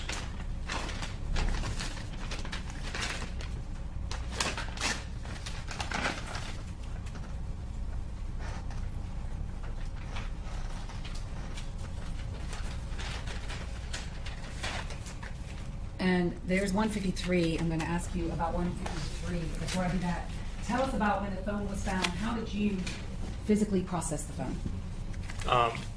Using a sterile brush and sterile black powder that Agent Stewart had in her crime scene vehicle. Okay, and did y'all do that together as well? She photographed the item prior to me processing it. After she was done photographing it, I physically processed the phone itself. Okay. And were you able to lift a latent lift off of that phone? Yes. If you could look at States 153, what is that? This is the latent lift from that phone. The state would move to admit States 153. No objection. 153 is admitted. And I want to ask you, did you note on the lift card where on the phone you found that impression? Or developed that impression? Or saw that impression? Yes, there's a drawing on the front of the print card itself on where that print came from. All right, is that the mark that you have there? Is that an X? Yes. Okay. And I'll publish that to the court. So it's this drawing here where it says sketch and an X? Correct. That's where you saw the impression? Correct.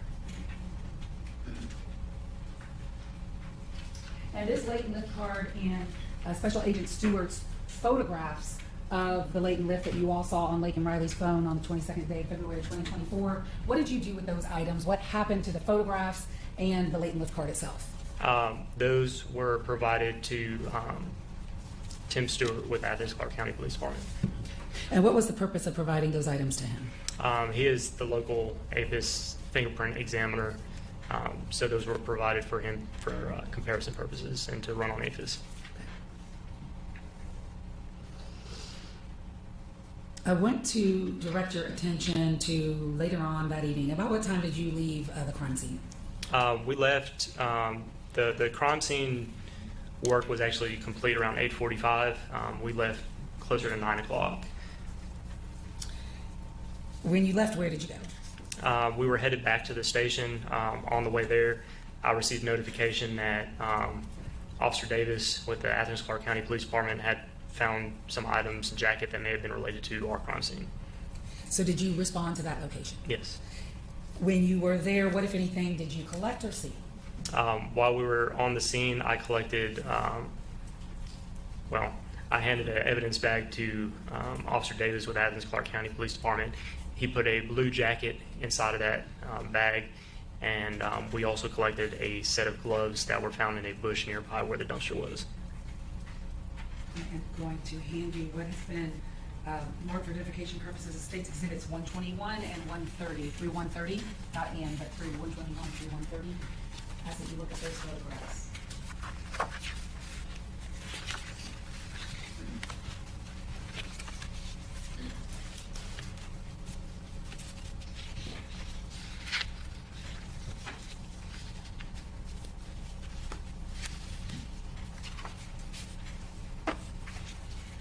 Do you recognize those photographs? Yes. What are they?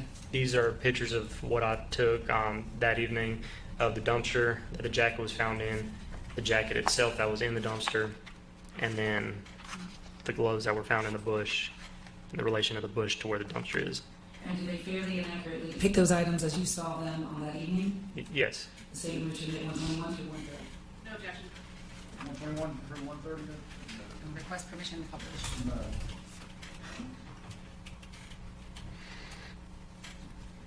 What are we looking at there? The dumpster that the jacket was found in is right here. Okay, can we dim the lights again? Because now the glare is back. Thank you. This dumpster right here is where the jacket was found in. And that's the one closest to the patrol car? Correct. And whose patrol car is that? I mean, as far as what agency? Athens Clarke County Police Department. Thank you. 122, what are we looking at there? It's another image of the dumpster, just from another angle. 123? A closer up image of the dumpster itself. 124? This is an overhead view inside the dumpster. You can see the edge of the dumpster where I held the camera up and photographed the jacket that was found inside. 125? And it's a closer up image of the jacket itself, just with a little bit better lighting. All right, and do you see a button on that jacket? Yes. Can you point that out? And on your photograph, do you see anything around the button? Yes, there was hair around this button. 126? The jacket itself again. And so you said there were some bushes. Correct. And you went and looked there and recovered some gloves. What brought you to do that? How did you go to look in some bushes? As we were searching the area around where the jacket was found, we had noticed that there was a security camera in one of the apartments nearby. We spoke with a resident of that apartment, and he allowed us to view his camera footage from that security camera that was pointed at the dumpster. After watching that security footage, we noticed that somebody had put an item in that dumpster. And then after they put the item in the dumpster, they walked toward the bush and appeared to put something in the bush as well. So we checked that specific area of the bush where you could see somebody put something in there. And what, if anything, did you see in the bush when you checked it? Some gloves that were wrapped up together. What kind of gloves? They were black gloves. Cloth or not cloth? No, not cloth. States 130, what does that depict? That is a picture of the bush in relation to where the dumpster itself was. Can you tell us which bush you went into? Because I see two in States 130. Yes, I believe it was this one, but one of the other pictures should show it from a different angle as well. Okay. States 127. Yeah, it was this bush right here. And when you say this one, is that the one in the middle? Or Correct. The one in the middle. It was found right here in these branches. States 129. That's how the gloves were situated. We hadn't touched them or anything at this point. This is how they were found in the bush. And 128. That's a little bit closer up or further off image of where the gloves were found in the bush. And how many gloves were there? I did not unravel the gloves on scene. Okay, so what did you do with them? They were turned into the GBI crime lab afterwards. And did you package them before you did that? Yes. How did you package them? I packaged them in a paper bag. And same question with the jacket. When the jacket was collected, did you package it? Yes. And did you seal it? Yes. Did you seal the gloves also? I did. And were those items delivered to the crime lab sealed? Yes. I'm handing you what's been marked for identification purposes as States Exhibits 147 and 149. And I'll leave them looked up here if you're going to ask them to look at 147. Yes.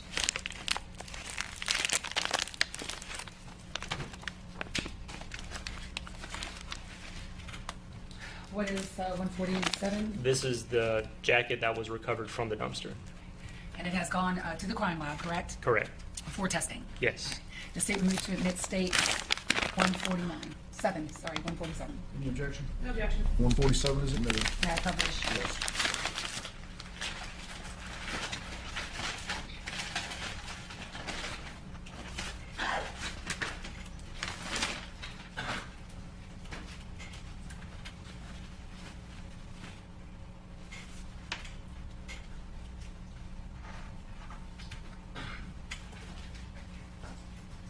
And is there a hood on this jacket that I'm holding? Yes.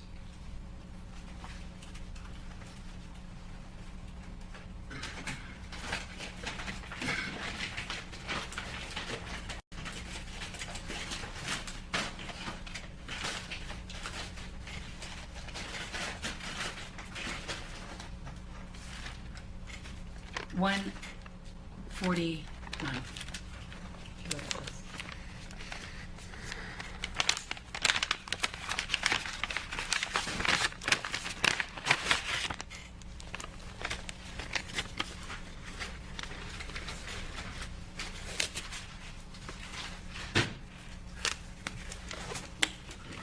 First of all, do you recognize the outer packaging, which is in marked 149? Yes. And inside 149 is what? Just describe what it is. Yep. 3 individual envelopes inside there. And do you see a crime lab number associated with those? Yes. Okay. And could you just read that out for the record? It's 2024-1005-107. Okay. And those 3 items, go ahead and look inside.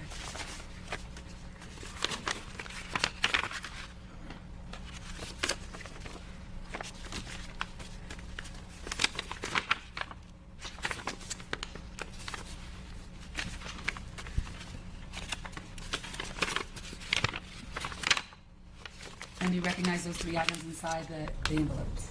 Those are 3 black gloves. And the statement moved to admit States 149. No objection. 149 is admitted. And may I publish, Your Honor? Yes. Just going to publish one of these out of 149.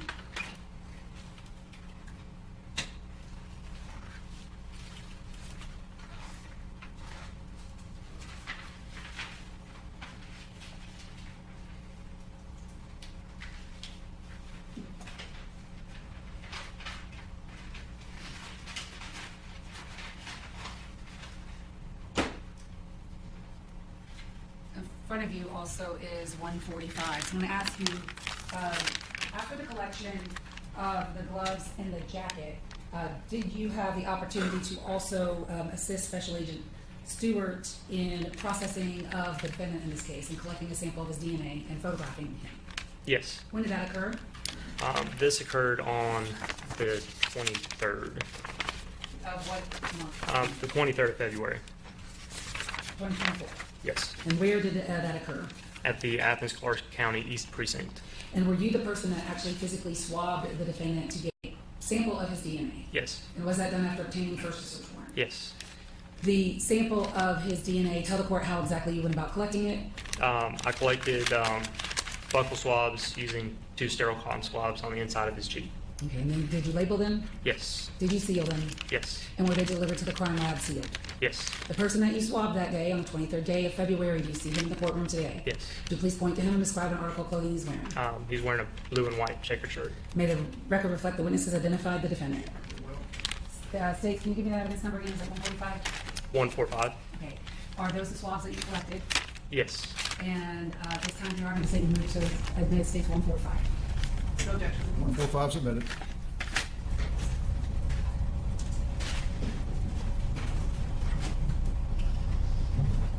Moving on to other matters that you did in this case, I want to hand you what has been marked for identification purposes as States Exhibits 131 through 139. If you could look at those for me.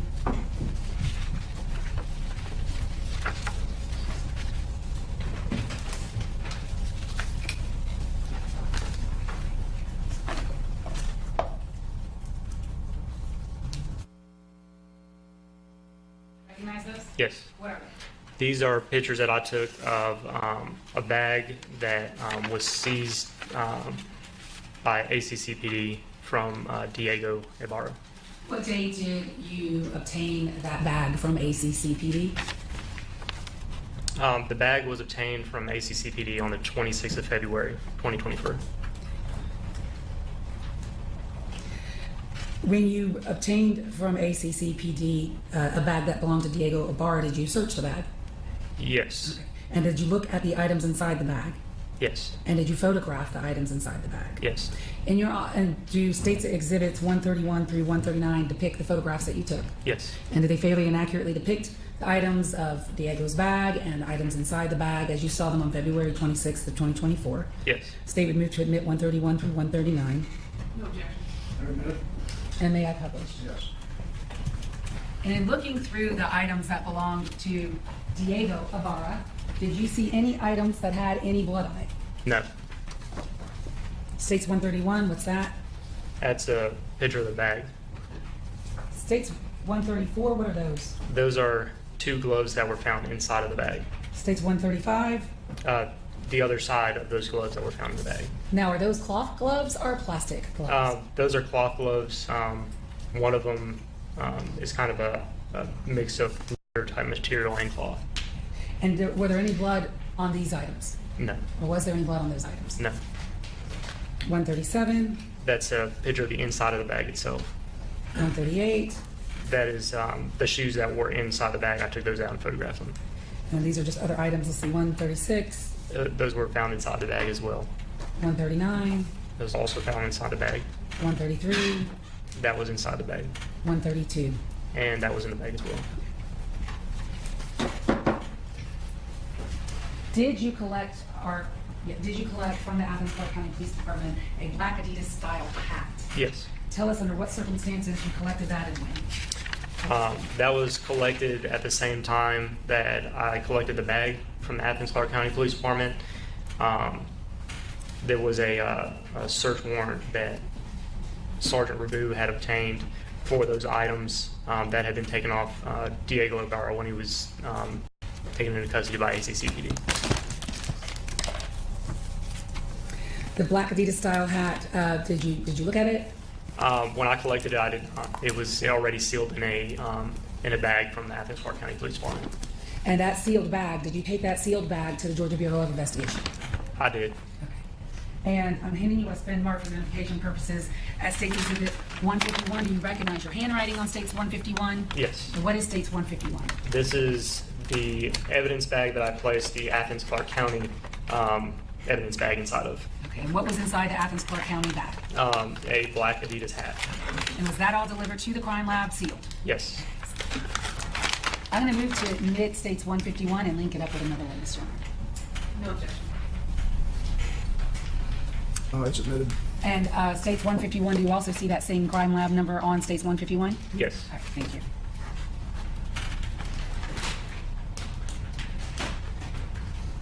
Did you also obtain a cell phone, a blue Motorola cell phone, seized from Diego Ibarra from ACCPD? I did at the same time that I picked up the bag and the hat. Any what's been marked for notification purposes, the state's exhibit 152. Yes. Do you recognize that item? Yes. What is it? That is, this is the cell phone that was seized, or that was collected from ACCPD. I then placed it inside of one of our evidence bags. Was that cell phone seized from Diego Ibarra on February 23rd of 2024? Yes. State we move to admit states 152. No objection. 152 is submitted. Of all the items, just globally, so I want to make sure that this was clear for the record, of all the items that you collected from the scene of Laken Riley's murder, so that would be Daniela Stewart's numbers 1 through 8, you know what I'm talking about? Her evidence markers? Yes. Yes. All of those items that you collected, did you seal those items yourself? Yes. And did you deliver those to the crime lab sealed? Yes.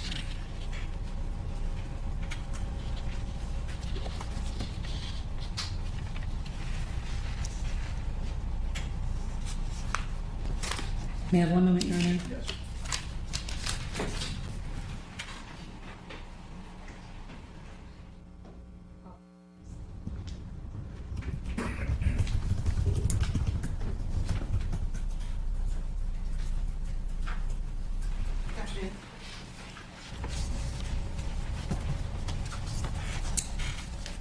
Is it Lieutenant Saunders? Yes.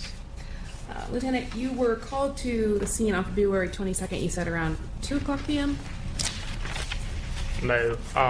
You can look at your report if you Yeah, need we to. arrived around 12:57. 12:57, okay. And you had initially started to process, or you were moving toward the scene to process it yourself.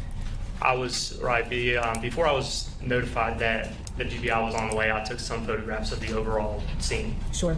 And then when you were told GBI was sending somebody, you kind of held off until they arrived. Correct. And is it fair to say? Yes. Or, okay. Was there any investigative act that you took the lead on, or were you just letting her and following along behind her?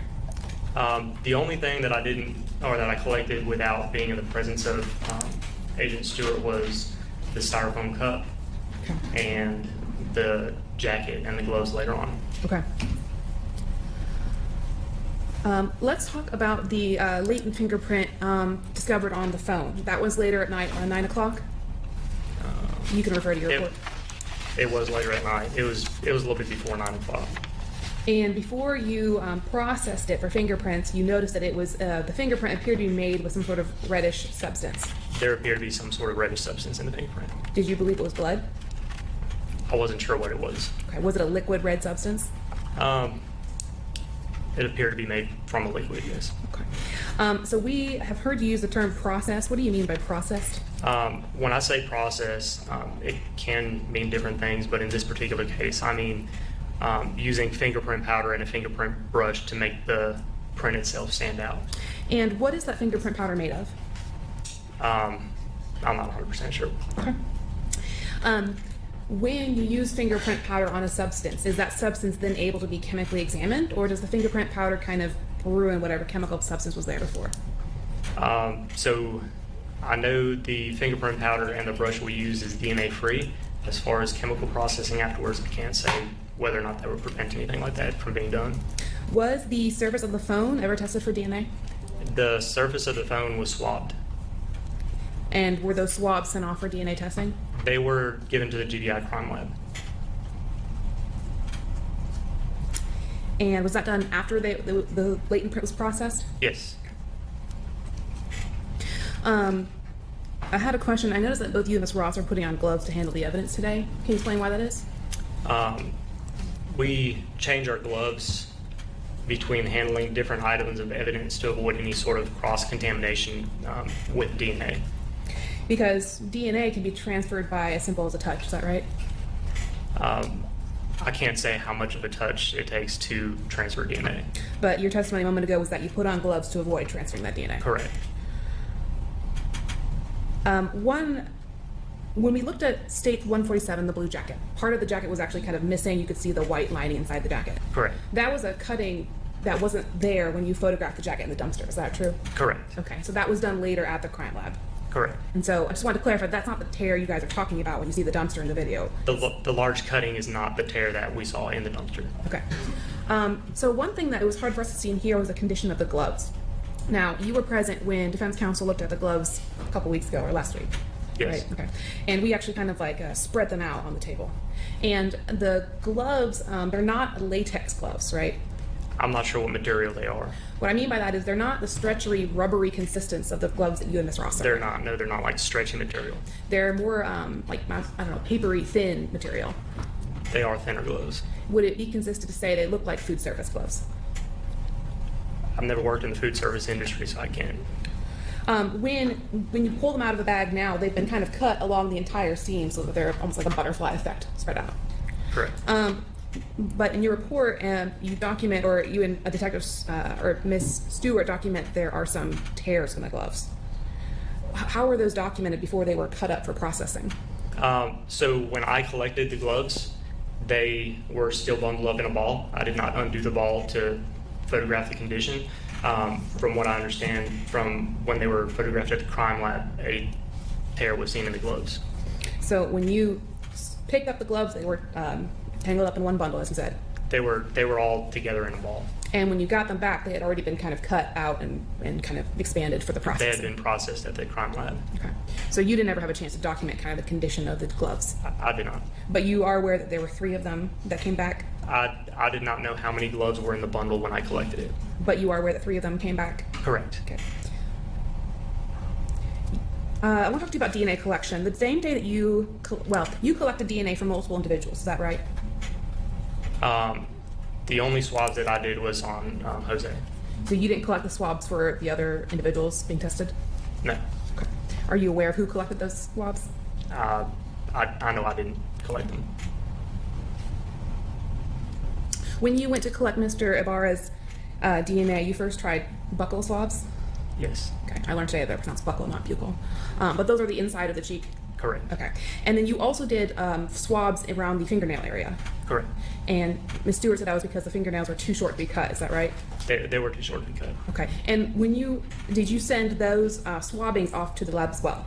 Those, I would have to see my evidence sheet to see if they were sent off. So you're not sure if they were sent off? They were not tested. Okay. That was going to be my next question. So you never got them back from the lab with a result on them? I know they were not tested. But you just don't know if you sent them off to be tested? I couldn't tell you without looking at the evidence sheet. I want to talk briefly about what you found in Diego's gray bag. You showed us a picture of cloth gloves that were in the bag? Correct. And it's a little hard to tell, but you would agree that those are not from the same pair of gloves? No, they're 2 different style gloves. Do they still comprise a left and a right hand, to your knowledge? One of them is a cloth hand, a cloth glove. It's kind of like these. Okay. It could be on the right or the left hand. Okay. But you never found the other 2 matching gloves that would have completed those 2 sets throughout your investigation? Those were the only 2 gloves in the bag. And when you were looking at items for blood, how do you do that? Visual inspection. Did you use any sort of infrared lighting to see if blood was apparent on these gloves? No, it's just visual inspection. It's just visual inspection. Did you consider using any sort of specialized lighting or chemicals to see if there was blood on those gloves? I can just tell you I didn't. Okay. I just looked at the gloves. And those gloves were not sent off to the lab? No. Just a moment.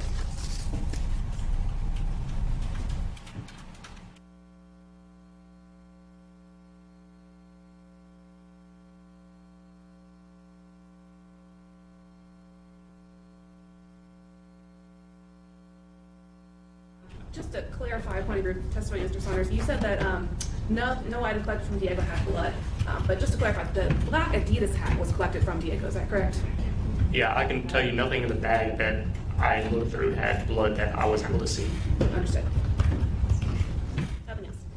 Just briefly, and if you felt like you needed to do more of an examination of those items from Diego's backpack, you could have sent them off, correct? Correct. Okay.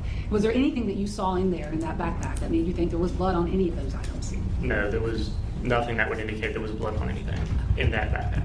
Thank you. Anything else, Ms. Beck? No, Your Honor. You need excused? Yes, sir. You're excused. Call your next witness. Detective Preston Morris.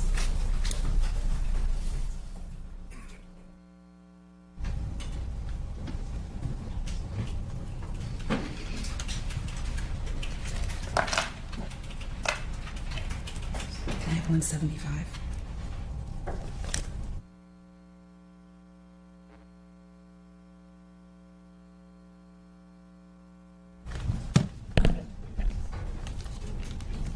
Raise your right hand, please, sir. Do you swear affirm the testimony that you will give today in the matter of the state of Georgia versus Isaiah Ibarra will be the truth, the whole truth, and nothing but the truth, so help you God? I do. Please state your name for the record and spell it for Madam Clerk. First name is Preston, Preston. Last name Norris, N is in November, Orris. Where do you work? University of Georgia Police. How long have you worked there? Going on 6 years. What are your duties and responsibilities there? I'm currently assigned as a sergeant in the Criminal Investigations Division. That is your rank, and you tell us where you work, but what do you do day in and day out? So I am now the evidence custodian and property management detective in the Detective Bureau. So I'll also oversee a group of corporal detectives and work cases that are assigned to me whenever they come in. Were you assigned as the lead investigator in the murder of Laken Riley? I was. Tell us, first of all, did you respond to the scene of her murder? I did. What time did you get there? Approximately 1 o'clock. What did you do while you were there? I assisted Sergeant Daniel Saunders. Well, he's a lieutenant now. He was the lead evidence custodian at the time. I assisted him and GBI Special Agent Daniela Stewart in processing the crime scene. And assisting them, at some point, were you an individual or the individual that was able to locate Laken Riley's phone? I was. Tell the court about that process and how it is that you were able to find her phone. Okay, so we were unable to find her phone that entire day. We had evidence that showed that it was still in the area based on what her roommates were saying, that it was still pinging near where the body was found. And we also had live pings coming from Verizon, which was the cell phone provider that Laken had. So we knew it was still in the area. We believed it may be under where her body was located. So as soon as the coroner removed her body, we first searched in that area for the cell phone. It was not there. So then I started a periodic search around where the body was located. And about 25 minutes into that process, I found the phone. Okay. By the time that you did that, what's a periodic search?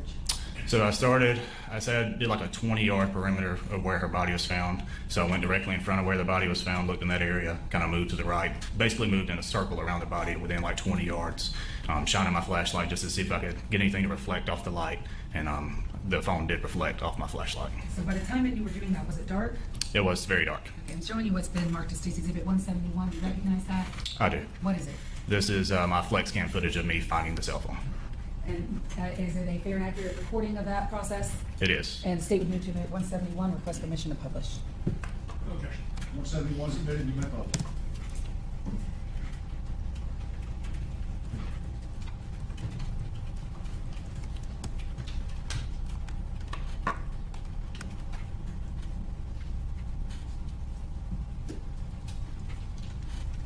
Can we toggle back over, Your Honor?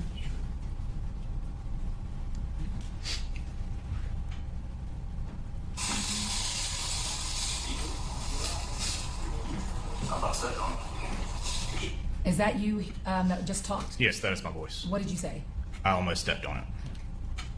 And by it, you meant? The cell phone.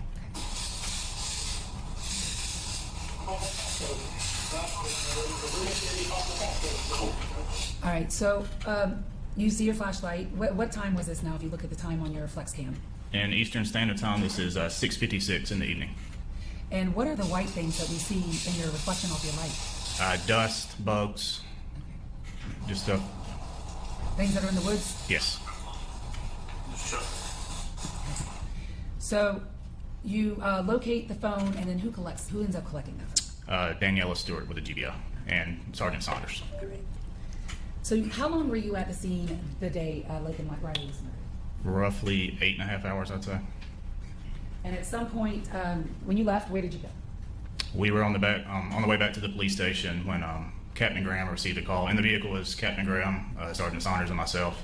He received a call from someone at ACCPD in reference to one of their officers locating a jacket at the, I refer to it as the Argo Apartments, located at 2085 South Millage Avenue. One of their officers had found a jacket that they wanted us to look at. The Argo Apartments located there off Millage Avenue, are those located in Clark County, Georgia? Yes, they are. I'm sorry, Athens, Clark County, Georgia. Yes. And is that on UGA property, or is that, how close is that to UGA? It abuts UGA property, roughly 50 yards from UGA property. So you went over there, and what happened once you got there? So first things first, we met with Officer Zach Davis, who was the one that located the jacket. We kind of got a brief from him, what he had noticed inside the recycling dumpster. I tried to look in through the slit. I could not see anything inside the dumpster, so I climbed over the side of the dumpster to get a look at the jacket. And after I made those observations, I agreed that we needed to collect it. And once I jumped back off of the dumpster, I was kind of looking in the area for anything else that stood out to me. And when I turned to my right, I saw a video camera that was looking at me at one of the neighboring apartments. What did you do after you saw the video? I went and talked to the resident who lived in that apartment. Did the resident allow you in? Yes. And what's his name for the record? Edwin Edelinsky. Could you spell his last name for Madam Court Reporter, please? Edelinsky. When he allowed you in, what did you ask and what did you do while you were in his apartment? I asked him if it was his apartment and if he knew if the video camera was working that was facing towards the dumpster. And he said that it was. Yeah. Don't tell me what he said, but did he allow you to look at his video? Yes, he did. And did you look at his video? I did. From apartment B32? Yes. And did you collect video from apartment B32? I did. And I'm going to then show you what's been marked for identification purposes as State's Exhibit 173. Do you recognize that? I do. What is it? It is a video clip that I collected from the owner of that residence. And it is a fair and accurate recording of the video that you collected from B32. That is correct. State would move to admit 173. Any objection to 173? Yes.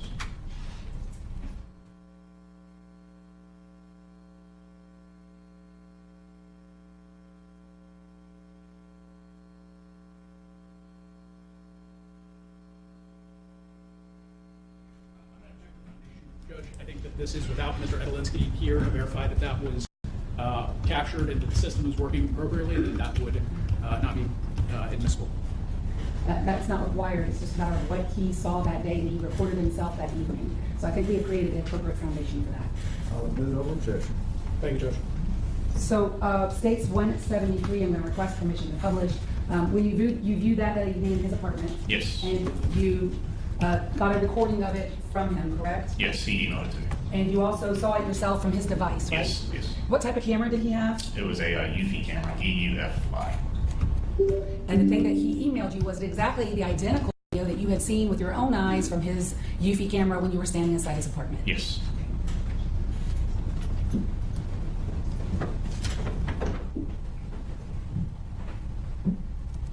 That's the wrong clip. Oh, sorry. Hold on. Let me look at the date.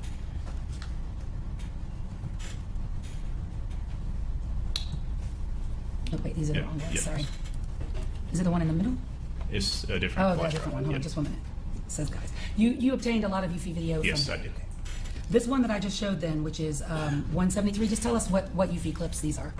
These are video clips of two Hispanic males that Sophia and Lily saw the day of the murder on the 22nd. And you obtained those as well in the same manner? Yes, I did. Hold on just 1 moment. We're missing a thumb drive. I can't read your handwriting. May I have a percentage? Is that say 124? Yeah. So where does that leave us with 173? We're still going to admit that and maybe come relevant a little later. Okay, so you're withdrawing 173? No, I still want the 173 in that part of the 173 as well. There were several UV clips, so I'll get him to explain which clips these are. Okay. And may we have All of 173 came from that apartment camera that was focused on... That's correct. All of 173 came from apartment UV camera from B32. Okay. It's just that he got several different days and different clips from that day from B32, and this one is just a different one than the one that I am looking for with the thumb drive that we cannot find right now. So 1 moment, Your Honor, because it's got to be up somewhere. Judge, while we're here, I know that the state's looking to admit this, we have the same objection to this, which is that Officer Norris cannot independently verify that the system that was capturing these videos was working appropriately, and thus it's all hearsay. He doesn't work. He doesn't know. He's not able to lay that foundation. Well, how is it different from a homeowner that comes in and then retrieves a recording that wasn't there to see it? It's unlike a photograph where people take a photograph and you ask about a foundation, about them being able to testify that it accurately depicts the scene at the time. I don't know what the difference would be. I think it's less about the accuracy of the scene itself, which no one can testify to who didn't actually see it themselves. It's whether or not the video that is captured, it's the same way of any other surveillance video in a bar or a gas station, anything like that. that the owner and the operator of that system has to be able to testify that the system itself is working appropriately when the recording was made, in order to lay the foundation for the video showing it is an actual video of what it's supposed to be. And so that's what the objection is, Judge. That is absolutely not true under Georgia law. Georgia law has a statute that is aimed exactly at videos like this, and I will pull it up if I get my computer to come up, that talks about the authentication of videos that are self-recording, like rings, like UFI, like body cam, like dash cam. And the state has made the appropriate foundation, or has met the appropriate foundation for this type of video in this case. And it's still admitted. And we're still turning here, but I need one moment, y'all. We have misplaced one thumb drive, and I really do need to go find it real quick. Maybe we take a 5-minute break. Yes. It is, we have about 27 thumb drives at this point, and I cannot read his handwriting, so I need to find it. Purposes of State's Exhibit 172. Do you recognize that exhibit as well? I do. What is it? This is a flash drive. I put multiple videos on, including the video that you were looking for. Okay, including the UPB 32 video Yes. that we were just talking about. Yes. What other videos are also on this thumb drive? There are also some videos from a ring camera that was also within the apartment complex. And then what resident did you obtain the ring cameras from, videos? Bethany Paisley, What is her apartment number? Delta 124. How did you obtain those videos from Bethany Paisley? We had one initial video that was collected from Bethany on the 23rd by one of our captains. I went back a few days later and obtained the rest of the videos that her ring camera captured during the time period. All right. And did you obtain those videos in the same way that you did the B-32, meaning you showed up at her residence, you had access to her camera, and you looked at it yourself, and then you recorded them? That's correct. And can you testify that all the videos on State's Exhibit 174, whether it's from B-32 or D-124, are fair and accurate recordings of what you yourself saw on both B-32 UFI and D-124 ring? That's correct. State would move to Exhibit 174. Thank you. Yeah, is it 174 or 172? Now, let me go see. I need to see at this point. It is 172. Objection to 172. Is there one? Okay. And there is, Judge, and it's because Officer Morris is not, I have no doubt that that's what he saw on this, because I think it's what we're going to see. But the problem is whether or not he can competently testify as to where that came from, what it was recording, whether that system was operating correctly. I think under 249-923C, that's addressed now. Thank you. That was the statute number I was looking for. Thank you. So I'm going to now, with the court's permission, publish at least one of the videos off of 172. And we're going to talk about the others from D-124 a little later. But the video that I'm going to publish off of State's 172 would be the UFI video from apartment B-32.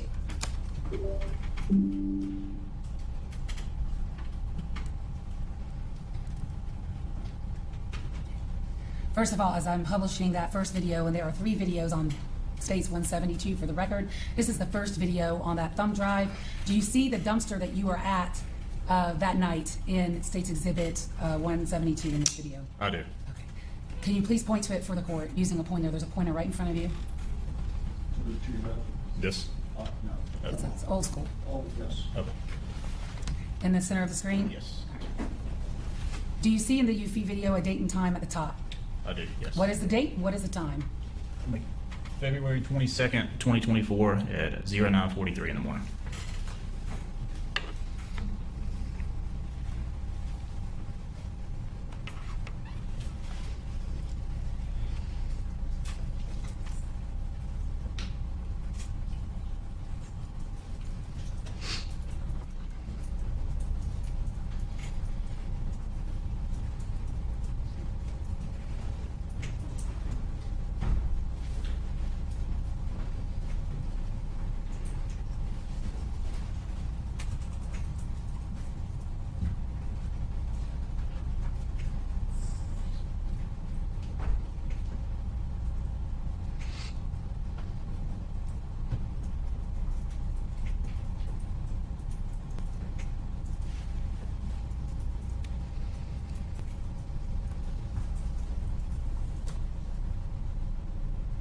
Is that complete playing the clip of the 32 UFI video from the 22nd day of February, 2024 at 9:44 a.m.? Yes. All right, using the screen that's up is still 172 for the record. I want to ask you a series of questions about this exact location. Okay. And to do that, I have a map for you, which is already marked as State's Exhibit 175. And I'm going to ask if you recognize page 175. I do, yes. What is it? It is a overhead map of the immediate area surrounding the intramural fields and South Village Avenue. And with using State's 175, aid you in your testimony today before the court regarding the locations surrounding this area. Yes, it would. State would move to admit State's 175, request permission to publish for demonstrative purposes only. No objection to this purpose, Judge. Very well, submitted for that purpose. I don't know if it's gonna fit, so I think what we can do, I think we need to set it down. So what we're gonna do is set it right here, not use the easel, because it's too big.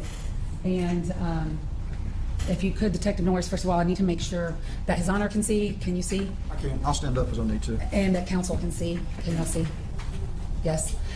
And if you could, step down with the court's permission, but you have to keep your voice to Madam Court Reporter, and you have to keep your voice up so that she can hear you. Show the court what we're looking at here in State 175. I want to start with, use your pointer, where'd the pointer go? I want to start with the apartment complex that we see here in this video, the UFI video. It's at States 172. Where is that in this diagram? The complex is right here in this area. Okay. And where was Laken Riley's body discovered? Right here in the intramural fields. Okay. And there's an incident that we're going to talk about a little later, which is Building S. Where is that located in here? This building right here. Okay, with an S on it for the record. And then is Laken Riley's residence also depicted in here? It is, yes. Could you show us that? 1686 Village Avenue Extension. All right. So distance-wise, did you measure all of these distances? Yes. Okay. So I'd like you to tell us for the record, the distance between Laken Riley's body and that dumpster that we see in this UFI video, what is that distance? Roughly 450 yards. The distance between Building S and Laken Riley's body, what is that distance? I believe it was roughly 400 yards. The distance between Building S and that dumpster is what? 150 yards. Okay. Roughly. All right. Is there a camera, a trail cam, or was there at the time? Did the University of Georgia Police Department have a trail cam up near Building S? Yes, we had a trailer cam set up in front of Building S at the time, around this area. Okay, right next to where the pedestrian is depicted in this Yes, there's a exhibit? bus stop that was here, and it was right in front of the bus stop in that area. What is a trailer cam? And you can go ahead and resume your seat so Madam Court Reporter can hear you really well. What is a trailer cam? So we have two of them in our department. You've probably seen them at department stores like Lowe's or Walmart. It's basically a set of cameras that are attached to a trailer that you can. It's a portable trailer that has cameras attached to the top of it. They usually have them at Lowe's or Walmart to prevent shoplifting. I'm going to show you a few other state's exhibits. These are 156, 155, and 157. Ask if you recognize those. I do, yes. Let's take them one at a time. Let's first go with 156. What is State's 156? This is a overhead of the Argo apartment complex. The apartment complex that we see in this UFI video? That's correct. All right, the state would move to admit State's 156.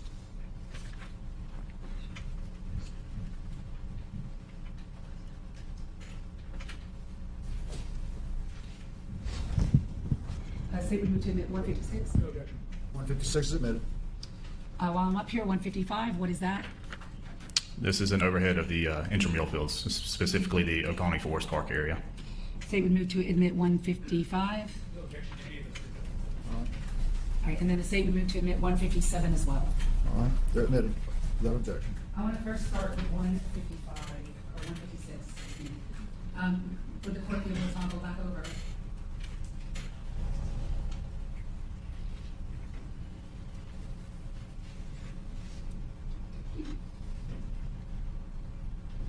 Tell us 156, which apartment complex this is. This is the Argo apartment complex. And I'm going to try to zoom in a little more. If I can. I don't know how this Zoom works here. No. Anyway, in this exhibit 156, can you see the dumpster that we had seen in the prior UFI video? Can't really see the dumpster, but you can see the concrete pad that it sits on, yes. Okay, can you point that out for the court? It is between building B and C here. This white area is the concrete pad that the dumpster is sitting at. How many different buildings are in this apartment complex? 5. Okay. And what are their numbers, or letters, excuse me? It is A through E. Did you eventually learn in this case where Jose Ibarra was living at this time? Yes. Where was he living? Delta 126. So show us building D in this video, or in this photograph. labeled D right here at the top of the picture. Okay, and before I go back to the Eufy video, well, in the Eufy video, we see the individual dump the jacket and then walk towards the bushes and then walk away. Yes. In what direction was that person walking? Walking towards building E in the northeast area of the dumpster. Okay. Would that be towards building D? Yes, building D is also in that direction. All right. Are there cut-throughs, or sometimes called cuts, between the apartment complex and then the road that we see on the edge of 156? Yes, there are two main cut-throughs. Tell us, first of all, what is the road that we see? Millage Avenue extension. Okay. Is that the same road that Laken Riley lived on? Yes. All right. How do you get from the apartment complex onto Millage Avenue extension? The easiest way would be through one of the two cut-throughs. Show us the cut-throughs. The first one is between buildings C and D, right here. There's a little cut-through area here. And then the second is between B and C, where the dumpster is. That's another cut-through. Where's building S in this photograph, in what direction? It's up here. All right. At the very top? Yes. All right, thank you. And when I say building S, I mean building S at the University of Georgia Housing. Yes. All right, thank you. State's exhibit. Oh, I'm gonna go on that for a minute. I wanna go to building D. So you said that he lived in D126. Yes, Did you meet the neighbors, his neighbors, at D125 and 124? I did, yes. Will you tell the court when you met them, how you met them? I met them on February 26th. That is when I met Bethany Paisley, the resident of 124, and I gathered her ring video. That was captured on the 21st, the 22nd, and the 23rd. And then I also met with the resident of 125. He also had a camera that captured photographs in the window of his apartment, so I also met with him and obtained some photos from him. Did you obtain those photos from him in the same manner in which you obtained the ring video and the Eufy video? Yes, Did you stand in his apartment, look at the camera, and take the photos? yes. I'll get to the photos in a minute. The Eufy video that we just saw, was it sent to the GBI Cyber Center for enhancement? It was, yes. And is there one image that they were able to do is enhance it and slow down parts of that video? Yes. Your Honor, if you could toggle back over, I'm going back to 172.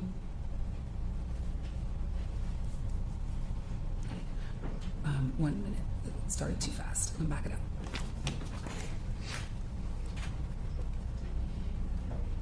What are we looking at here in 172? This is the GBI Cyber Forensics slowed down and enhanced version of the same video we watched earlier. From from B32? That's correct.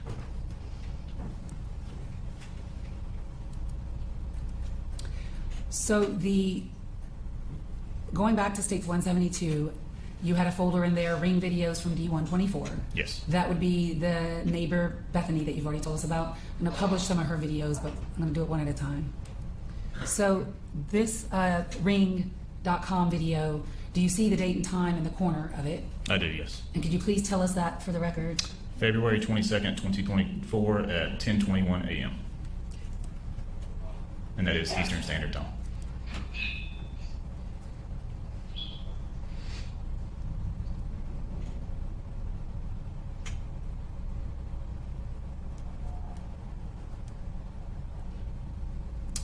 In what direction was that person walking in that video that we just saw? It'd be south in the apartment complex towards a dumpster. Okay.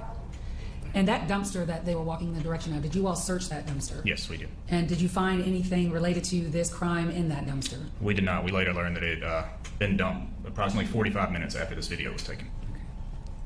It had been picked up by the trash service. Next ring on D124, what's the date and time of this one? This one is February 19th, 2024 at 02:02 a.m.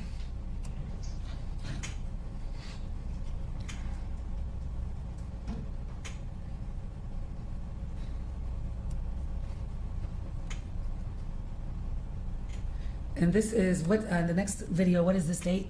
This is February 21st, 2024, around midnight 21. Okay, do you recognize the person in this video, this clip? Yes, that is Diego Ibarra. Okay.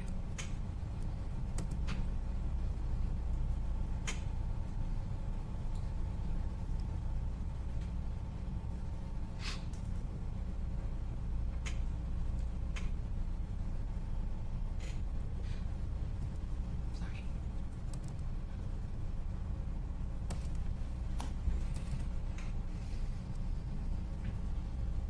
The next one, I'm going to pause it real quick while it's running. What is the date and time of this one? February 21st, 2024 at midnight 31. And do you recognize the person in this video? That is Jose Ibarra.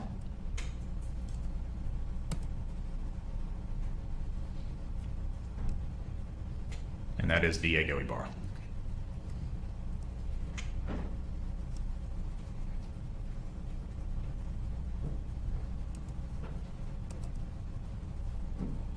All right, now stop. This one is the 5th video. What's the date and time of this one? February 21st, 2024 at 7:02 p.m. All right, do you see the shirt in that video? I do, yes. And have you seen that shirt before? Yes, I have. And where did you see that shirt? This is the shirt that Jose Ibarra was wearing in the B-32 video that captured him discarding the jacket in the dumpster. Is he also wearing a hat in this video? Yes, he is. And what type of hat is it? It is a flat bill style hat. And stopping the next video, what's the date and time of this one? February 21st, 2024 at 9:04 p.m. What is in his hand? I believe it's a cell phone. And does he have a bag on in this video? Yes, a crossbody sling bag. Okay, can you point that bag out for the court, please? This bag is right here across his body. And in your investigation into this case and the searches that you all conducted, did you ever find that bag? We did not. The shirt that he's wearing in this video, did you ever find that shirt? We did not.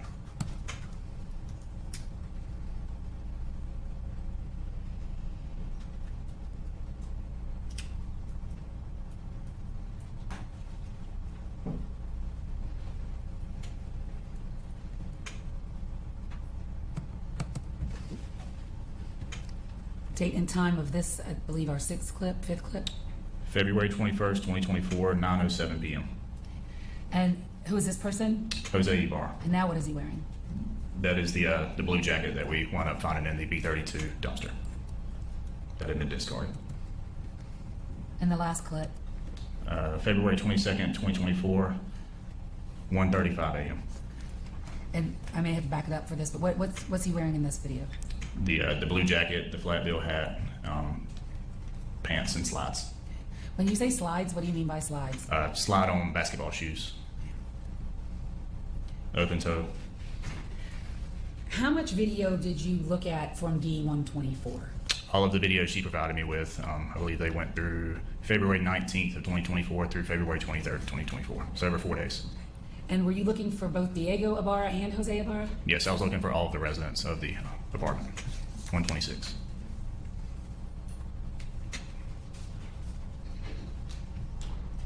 You said that also the neighbors at 125 had a camera as well. Yes, that's correct.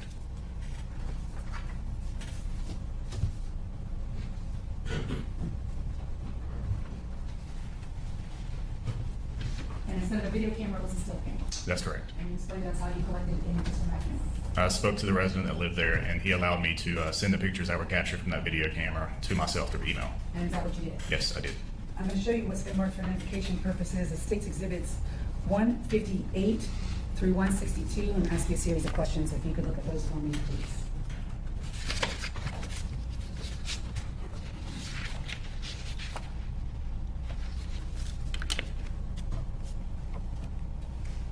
Do you recognize those items? I do, yes. What are they? These are the some of the photos that I gathered from the resident of 125.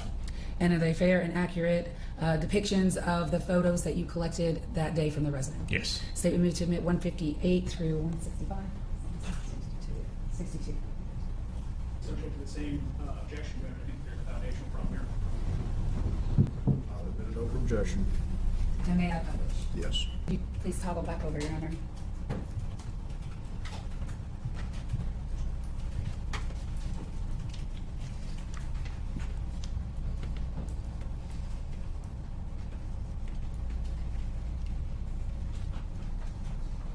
Start first with 162. It's stuck. Why is it stuck?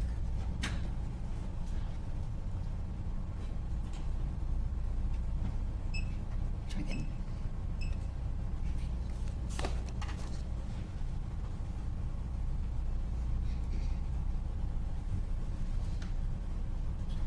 I think it's warming up.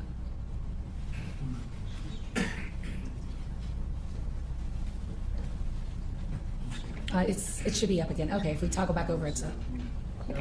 It should be working, great. What is 162? This is a picture that depicts Jose Ibarra without the bag that I saw him with 3 minutes prior in the ring video.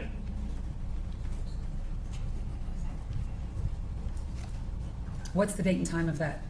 February 22nd, 2024, 10:24 a.m.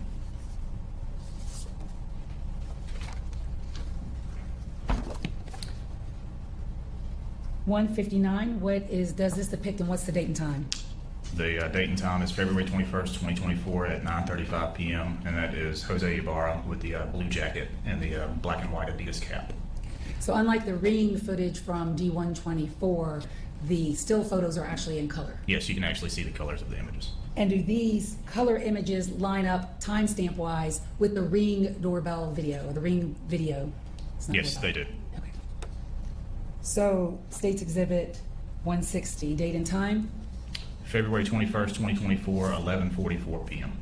And what is depicted in that photo? That is Jose Ibarra wearing the gray and black t-shirt with the crossbody sling back. 161. February 22nd, 2024, 1:34 a.m.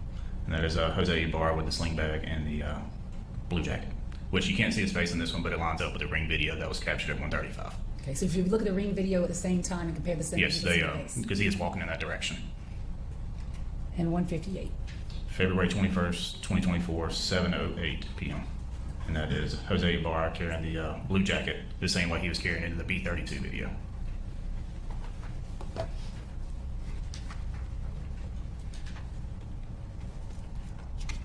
Did you conduct other video review in this case? I did. I've watched hundreds of hours of video for this case. State's Exhibit 157, I want you to explain to the court, in general terms, and maybe we'll drill down, but in general terms, what videos did you watch and why? So the ones that are not depicted on this photo, I watched surrounding business video that was in the area of Millage Avenue and Macon Highway, which was the Shell gas station, the Chevron gas station, the Waffle House, and a liquor store, I believe it's Tall Boy Package Store. I watched all of their video footage, exterior and interior cameras, February 22nd, 2024, 6 a.m. through 3 p.m. that day. And then this photo depicts the UGA campus security camera map. So all the little camera icons that you see on this map, at each of those locations there are 4 different cameras. And I watched all of the video cameras from those areas.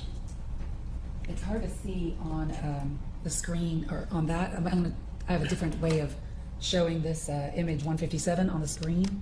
And so if the court can just toggle over, I'll show 157 on the screen. That would be easier for everyone to see.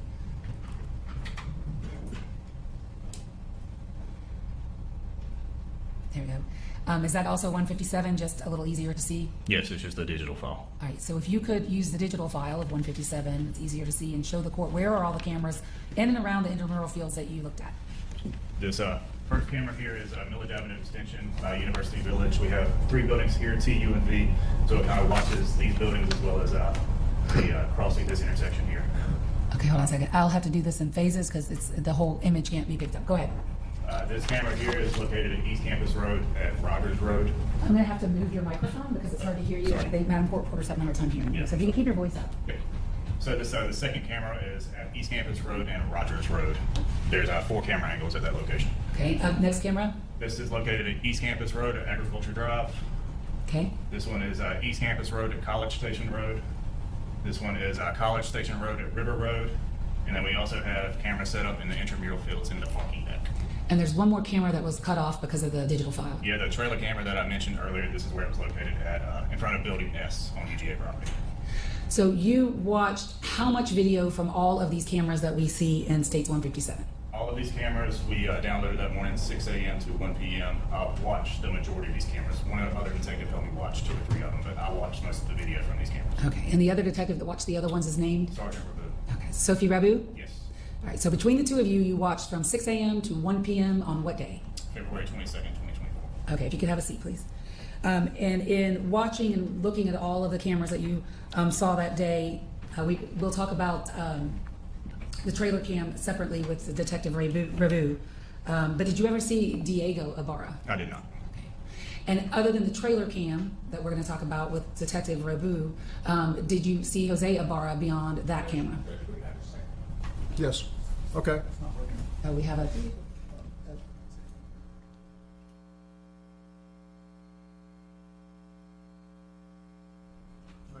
Thank you. Besides the trailer cam that I will talk about separately with Detective Rabu, did you see Jose Ibarra? I did not. And did you also look between 6 a.m. and 1 p.m. for any other people who might have been suspicious, might have been up to no good? Yes, that was the main point of the. And did you investigate and follow up any of the things of interest for you from all of that camera review? Yes.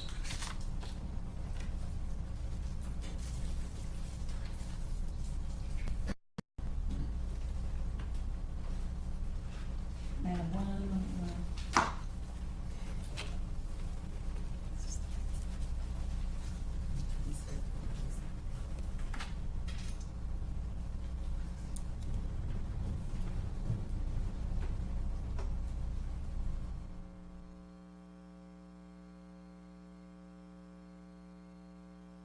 Thank you.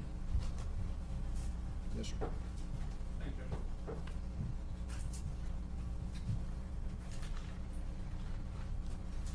Good afternoon, Detective Hey, Mr. Morris. Yes, sir. Okay.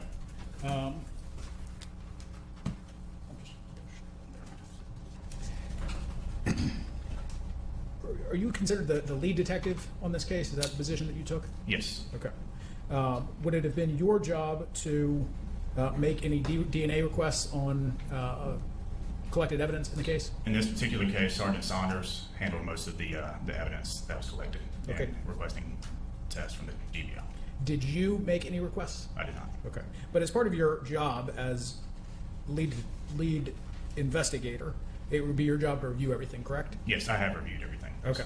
And to make any additional requests that hadn't been accomplished? Correct. Okay.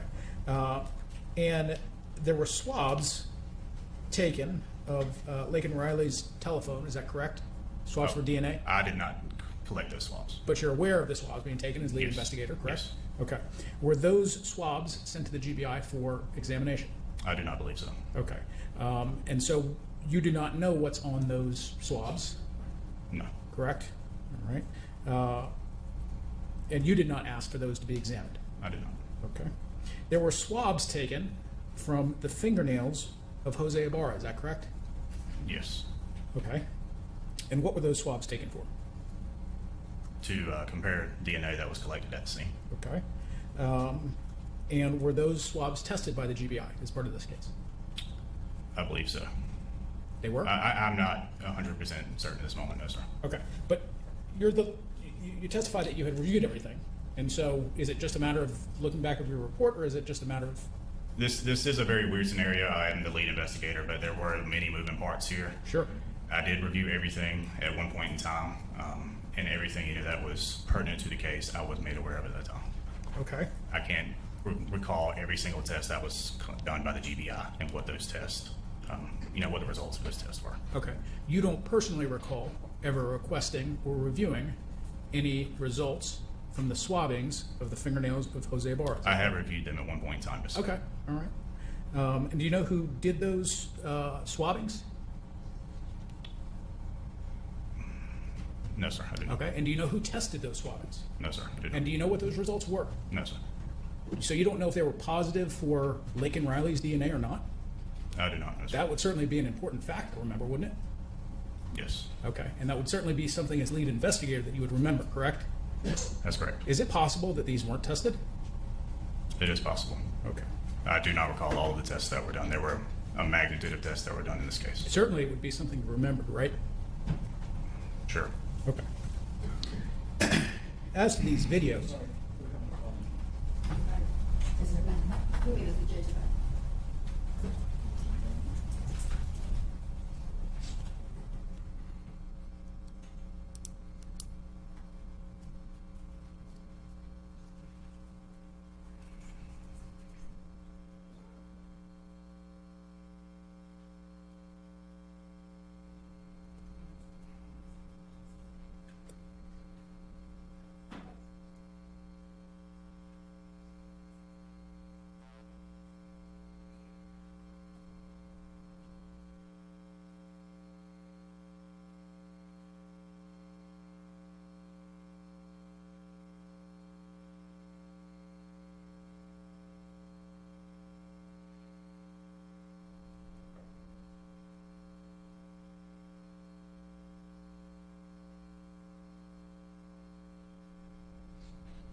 Good?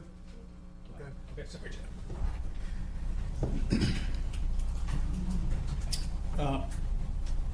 The videos that were introduced on your direct examination, those were not your videos, correct? Correct. You didn't own the cameras that were No, used sir, to I take did those? not own any of those cameras. They're not UGA videos? No, sir. Okay.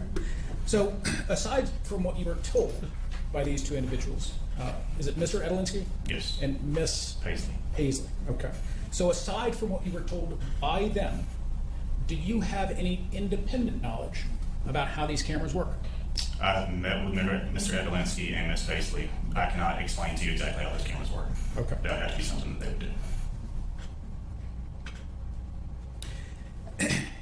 As part of your investigation in this case, you're kind of someone who is overseeing other officers. There's a lot of other investigators and detectives and crime scene people that you're kind of overseeing. Is that right? Yes, sir. That's correct. Okay. Reviewing things and making sure that everything gets done correctly. Is that right? Yes, sir. Okay. And so a lot of the you're not doing a lot of the actual investigation in this case, but you're helping out where you can and you're doing your part. But there's a lot of things that are that you're kind of overseeing. Correct. There were a lot of moving parts in this investigation. Okay.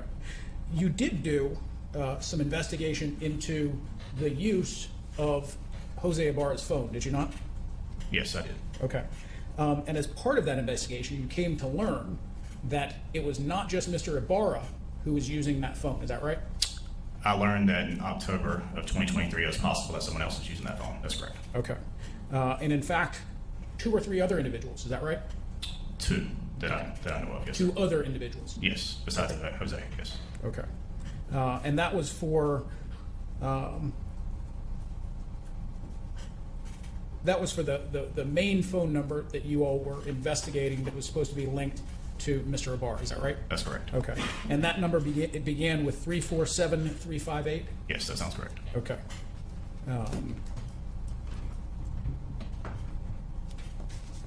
Judge, can I have just another question?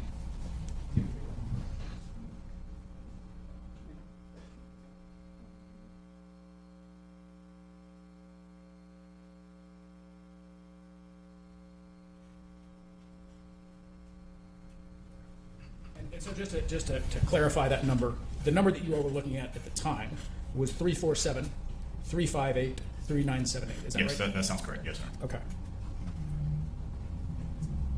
That's all the question I have, Judge. October of 2023 is how much prior to the murder of Laken Riley? That'd be 4 months prior. Thank you. That's all I have. Anything else? Mr. Kirby? Judge, nothing right now. Okay. What? Can he be excused? Potentially, actually, I asked to hold him for a potential rebuttal for this, whatever comes down the road. But I'm just going to ask that he still abide by, no one invoked the rule, but I have told all my witnesses to abide by the rule of sequestration. Okay. You may step down and take instructions from whoever brought you here. Thank you, Judge. We'll stop for today. My plan would be, as soon as the lights come back on, to talk about 8:30 Monday morning. Anything else we need to take up before we do that? Yes, Your Honor. I would like to expand a little bit on our objection to this camera and this microphone in front of me, and also bring Your Honor's attention to another issue that came up over lunch regarding the live stream. So as Your Honor knows, we've objected to cameras in the courtroom. Your Honor has overruled it so that the public can have access to this trial. We objected to it being live streamed. Your Honor overruled it so the public can have access to this trial. We object to there being 2 cameras in the courtroom. Again, Your Honor has overruled us for the purpose of the public having access to the trial. I think that this camera being where it is a bridge too far. No member of the public who sat in this courtroom would be sitting here looking at us, looking at the defense counsel table with a microphone pointed toward the defense counsel table. Your Honor asked us to let you know if it was intrusive. I can tell you it was. I myself was personally distracted multiple times when it moved. And also we were... Sorry. Your Honor asked if it was intrusive, and it was. I myself was distracted multiple times when it moved. It's on some sort of automatic thing. It will, when we stand up, it will swivel or someone will turn it. But it is distracting. There's a microphone pointed towards our table. That microphone, I've been told, is live. I do not think we need to have this camera here. No one, like I said, no one in the public is going to have this shot if they were watching. That's something that Your Honor would have and the bailiff, and that's it. And it does discourage, in some ways, some consultation with Mr. Ibarra. It discourages consultation among the attorneys. I know Your Honor was kind of stuck because that's how it was set up today. I'm just asking you, when we reset the courtroom for Monday, if we could either take it down or at least remove the mic. You know, this isn't about giving the news the best media shot of Mr. Ibarra at all times. That's not what the purpose of having the courtroom open to the public is. They should get the same view that anyone who is in here watching the trial should get, which is from the gallery. And then the second thing I want to tell Your Honor is that, I mean, part of the problem with having live mics and live streams is that even if the media are trying their very best to honor Your Honor's instructions, there are mistakes. And so I wanted to report to Your Honor that one such mistake happened over the lunch break. Our colleague was reviewing the live stream and noticed that the first photo of Laken Riley, when she's not at the crime scene, made it onto the live stream. And I just give that as an example for, you know, this idea that they can be so quick on the draw of cutting out the live stream and cutting off the mics is a If you fiction. would, slow down for just a minute. Sorry. The photo that made it onto the live stream, was it her that when she was found? Yes, Your Honor. Okay. I wasn't clear to me. I didn't hear Mr. Wilson's questions. All I can tell you is that our colleague said the very first photo of Ms. Riley that they showed at the crime scene made it onto the live stream such that she was able to watch it. Can I ask, do you know if it was a photograph or a video? I believe it was a photo. It was one of the crime scene photos that was put on the Elmo and then made it to the live stream. And so I just say that to explain that, you know, our fears and objections here are not based on nothing. This has happened in the past where they've captured our voices on after a hearing is done. It happened today. So we are going to be renewing our objections and at the least asking Your Honor to reconsider this setup right in front of us. Do you want to be heard, Ms. Ross? Your Honor, I have been working all day, so I've not had a chance to review the live stream. I'll investigate that over the weekend and let Your Honor know if we believe that it happened and is an issue. We can address it at that time. But I support defense counsel and their position on that particular camera. So, I mean, I want to think about it over the weekend too, but I'll go ahead and tell you what my thought is right now. And that is removing the direct camera and microphone that is right here. I say that because I take Ms. Beck's point that if the purpose is to allow people to be in, like if they were in the gallery, they wouldn't be right here. I think that's an excellent point and a valid point. Someone would have to convince me, and I'm not asking anybody to stand up and try to convince me, I would have to be convinced some way that that is necessary over and above what you have, the one camera that takes everybody in. But I'll give some thought to that. I may ask some questions between now and then, but I'll give some thought to that. Yes, sir. And certainly I will try to figure out if there was an error made, I'll try to figure that out too. Yes, Your Honor. But can I ask, I assume we're going to have some more, there's going to be some medical examiner photos. Is that going to be, can you say at this point, is that going to be the extent of that sort of evidence? There are probably just a few more stray photos regarding her clothing, the positioning of her clothing, or still shots that were made from Maxwell's body cam, but other than that, the medical examiner, that should be it. Yes, sir. All right. Anything else? Only to say that the state has submitted a list of witnesses who don't want to be filmed. We have not yet consulted with the defense witnesses, so we'd like to have the opportunity to send that list if we have any, but no objection to the state's request on those witnesses. All right.